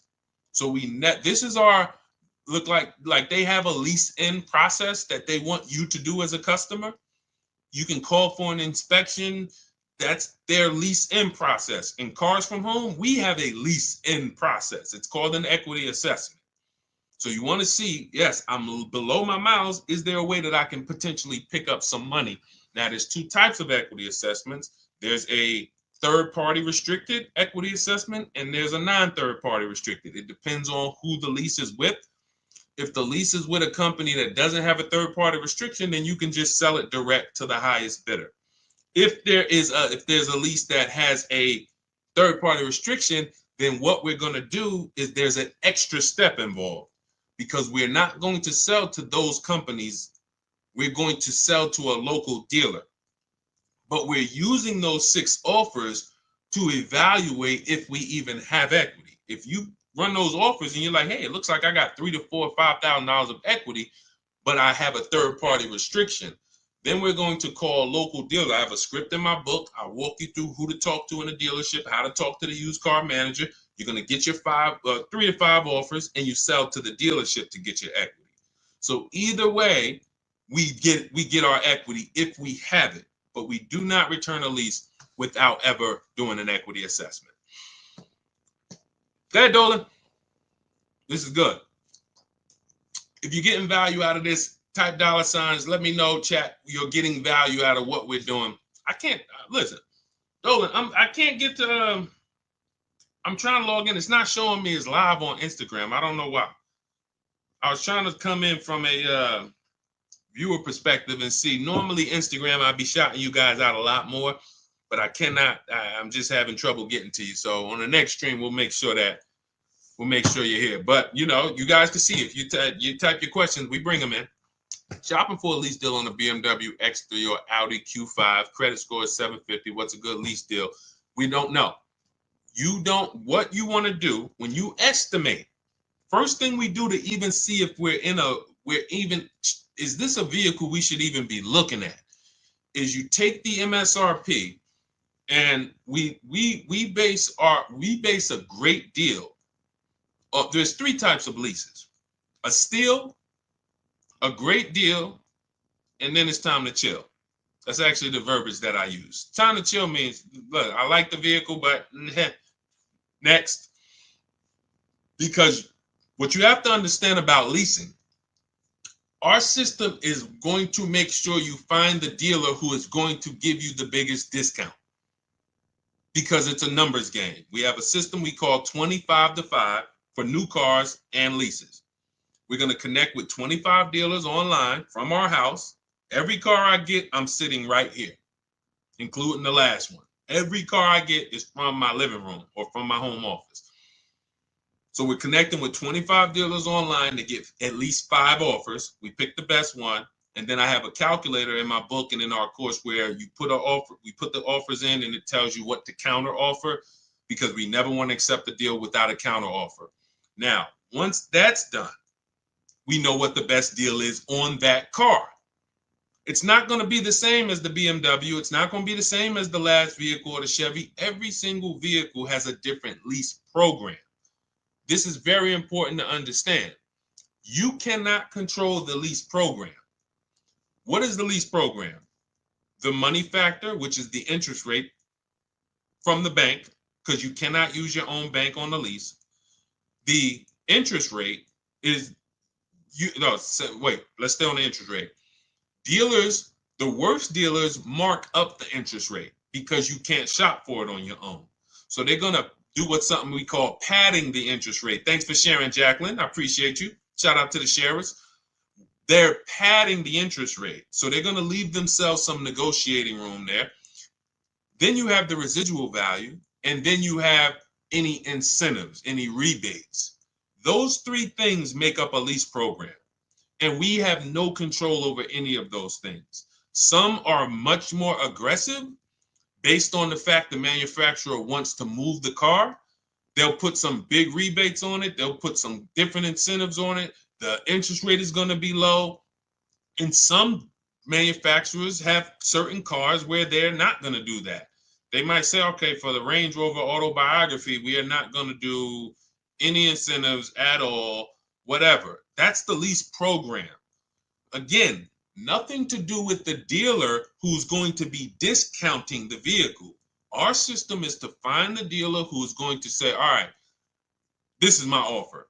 And you look and they're like taking off a big amount of money compared to the other offers. That's why my two favorite words are multiple offers. That's how we guarantee we never have buyer's remorse. And that's how we guarantee we paid the lowest amount.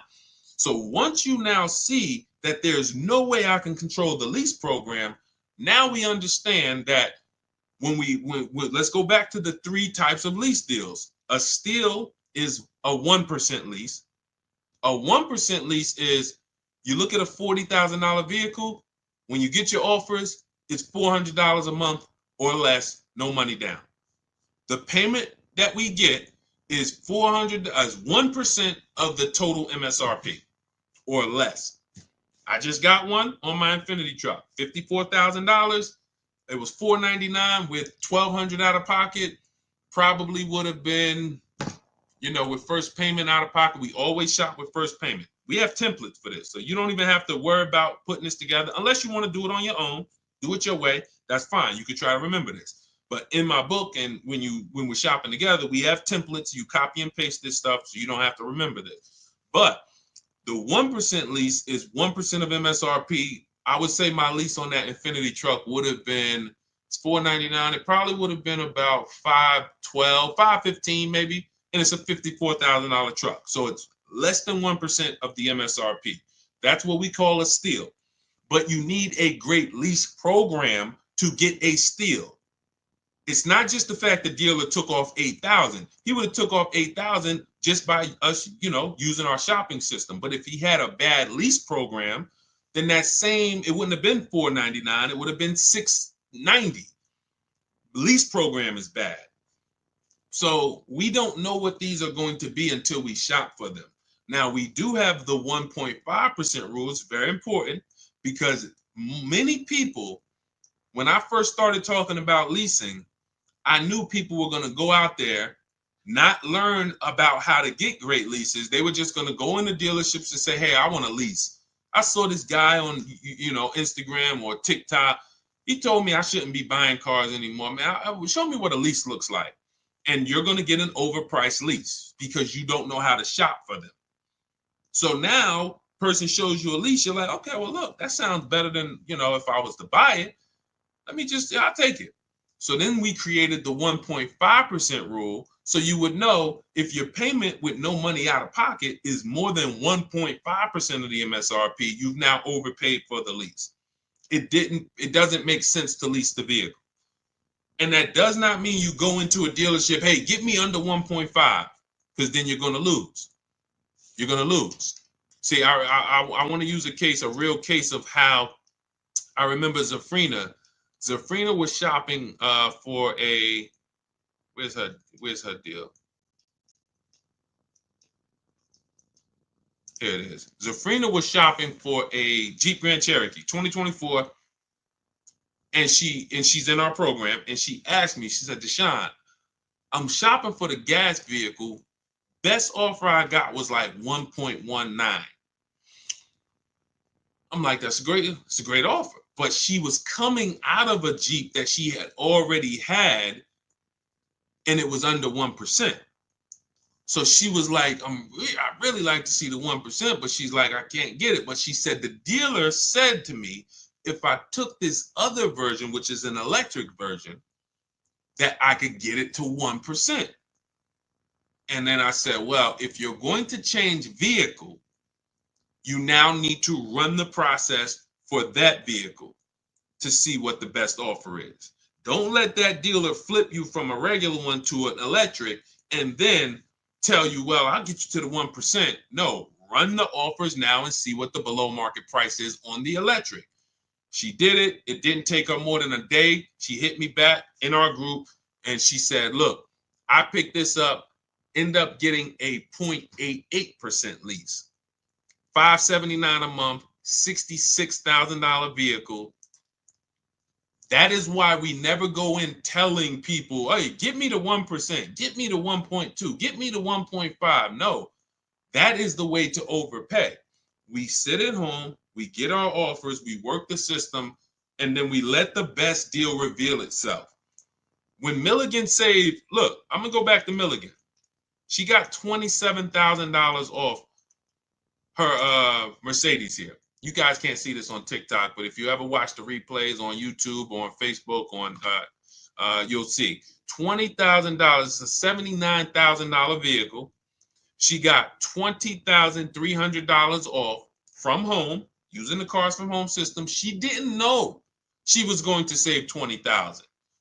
That's the thing. We get the questions a lot. How much should I look to save off this vehicle? We never know. We do the process. We take 2-3 days. We work the market, use our scripts, use our templates, and then we see what is the best deal on this vehicle. That's how everyone does it. That's how Kimberly did it to get $20,000 off her Maserati. You guys can see here, she bought a Maserati, got $20,000 off of it, brand new. I'm just taking the biggest discounts because I want you guys to know, Sean, when he got his F-150 Lightning, he saved over $20,000. But they didn't go in saying, I know I'm going to save $20,000. They didn't go in saying, oh, man, they just worked the process, budgeted for their vehicle. And when they saw, oh, shoot, I saved $20,000 off this thing. And it was just a pleasant surprise. You look at somebody like Tiffany. Tiffany got $6,500 off her Mazda. Where's Tiffany? She got $6,500 off her Mazda, 2024 CX-90. That was the below market deal for her. But she shopped the offer. She saw some dealers not discounting, some dealers taking off $2,000, some dealers taking off $3,000, $4,000, and then the winning dealer took off $65,000. That's the below market deal. That is the process. So there's no push button solution. There's no magic formula other than we work our process, our Cars from Home system. We let the market submit offers. We pick the below market offer if it's in our budget. That's it. And that number is going to vary based on the vehicle, based on the programs. All right? Listen, everything that we've been going over, including questions that we didn't get to, it's a lot of questions that no one asked. You didn't ask about negative equity. You didn't ask about high mileage driving. You didn't ask about getting loans. We have a system called the bank bidding war to make banks and credit unions bid for our rate. So everything that we've discussed and things that no one asked yet is in my digital book, Cars from Home, 7 Steps to Saving Time, Money, and Avoiding Dealerships. You can get a copy as part of our welcome offer. It's normally $97. You can get a copy 75% off for 30 minutes, $24. Get to my TikTok bio, Instagram bio, YouTube comments, or the Facebook comments. We got a link there for you. And as long as you get there before 30 minutes, you got a copy for $24. It's everything we teach step by step to below market deals. That's a do-it-yourself master blueprint. Doesn't matter who you are, if you're an introvert, if you are, soft-spoken person, timid person, this is perfect because we don't talk. I'm never teaching you to go in and talk and negotiate with people who negotiate 3 times a day for a living. You can win by sitting at home and making these people compete for your business. That's our system. So get your copy for 75% off. You'll have everything we teach. Now, those of you who want to do it, Deshone, can we shop together?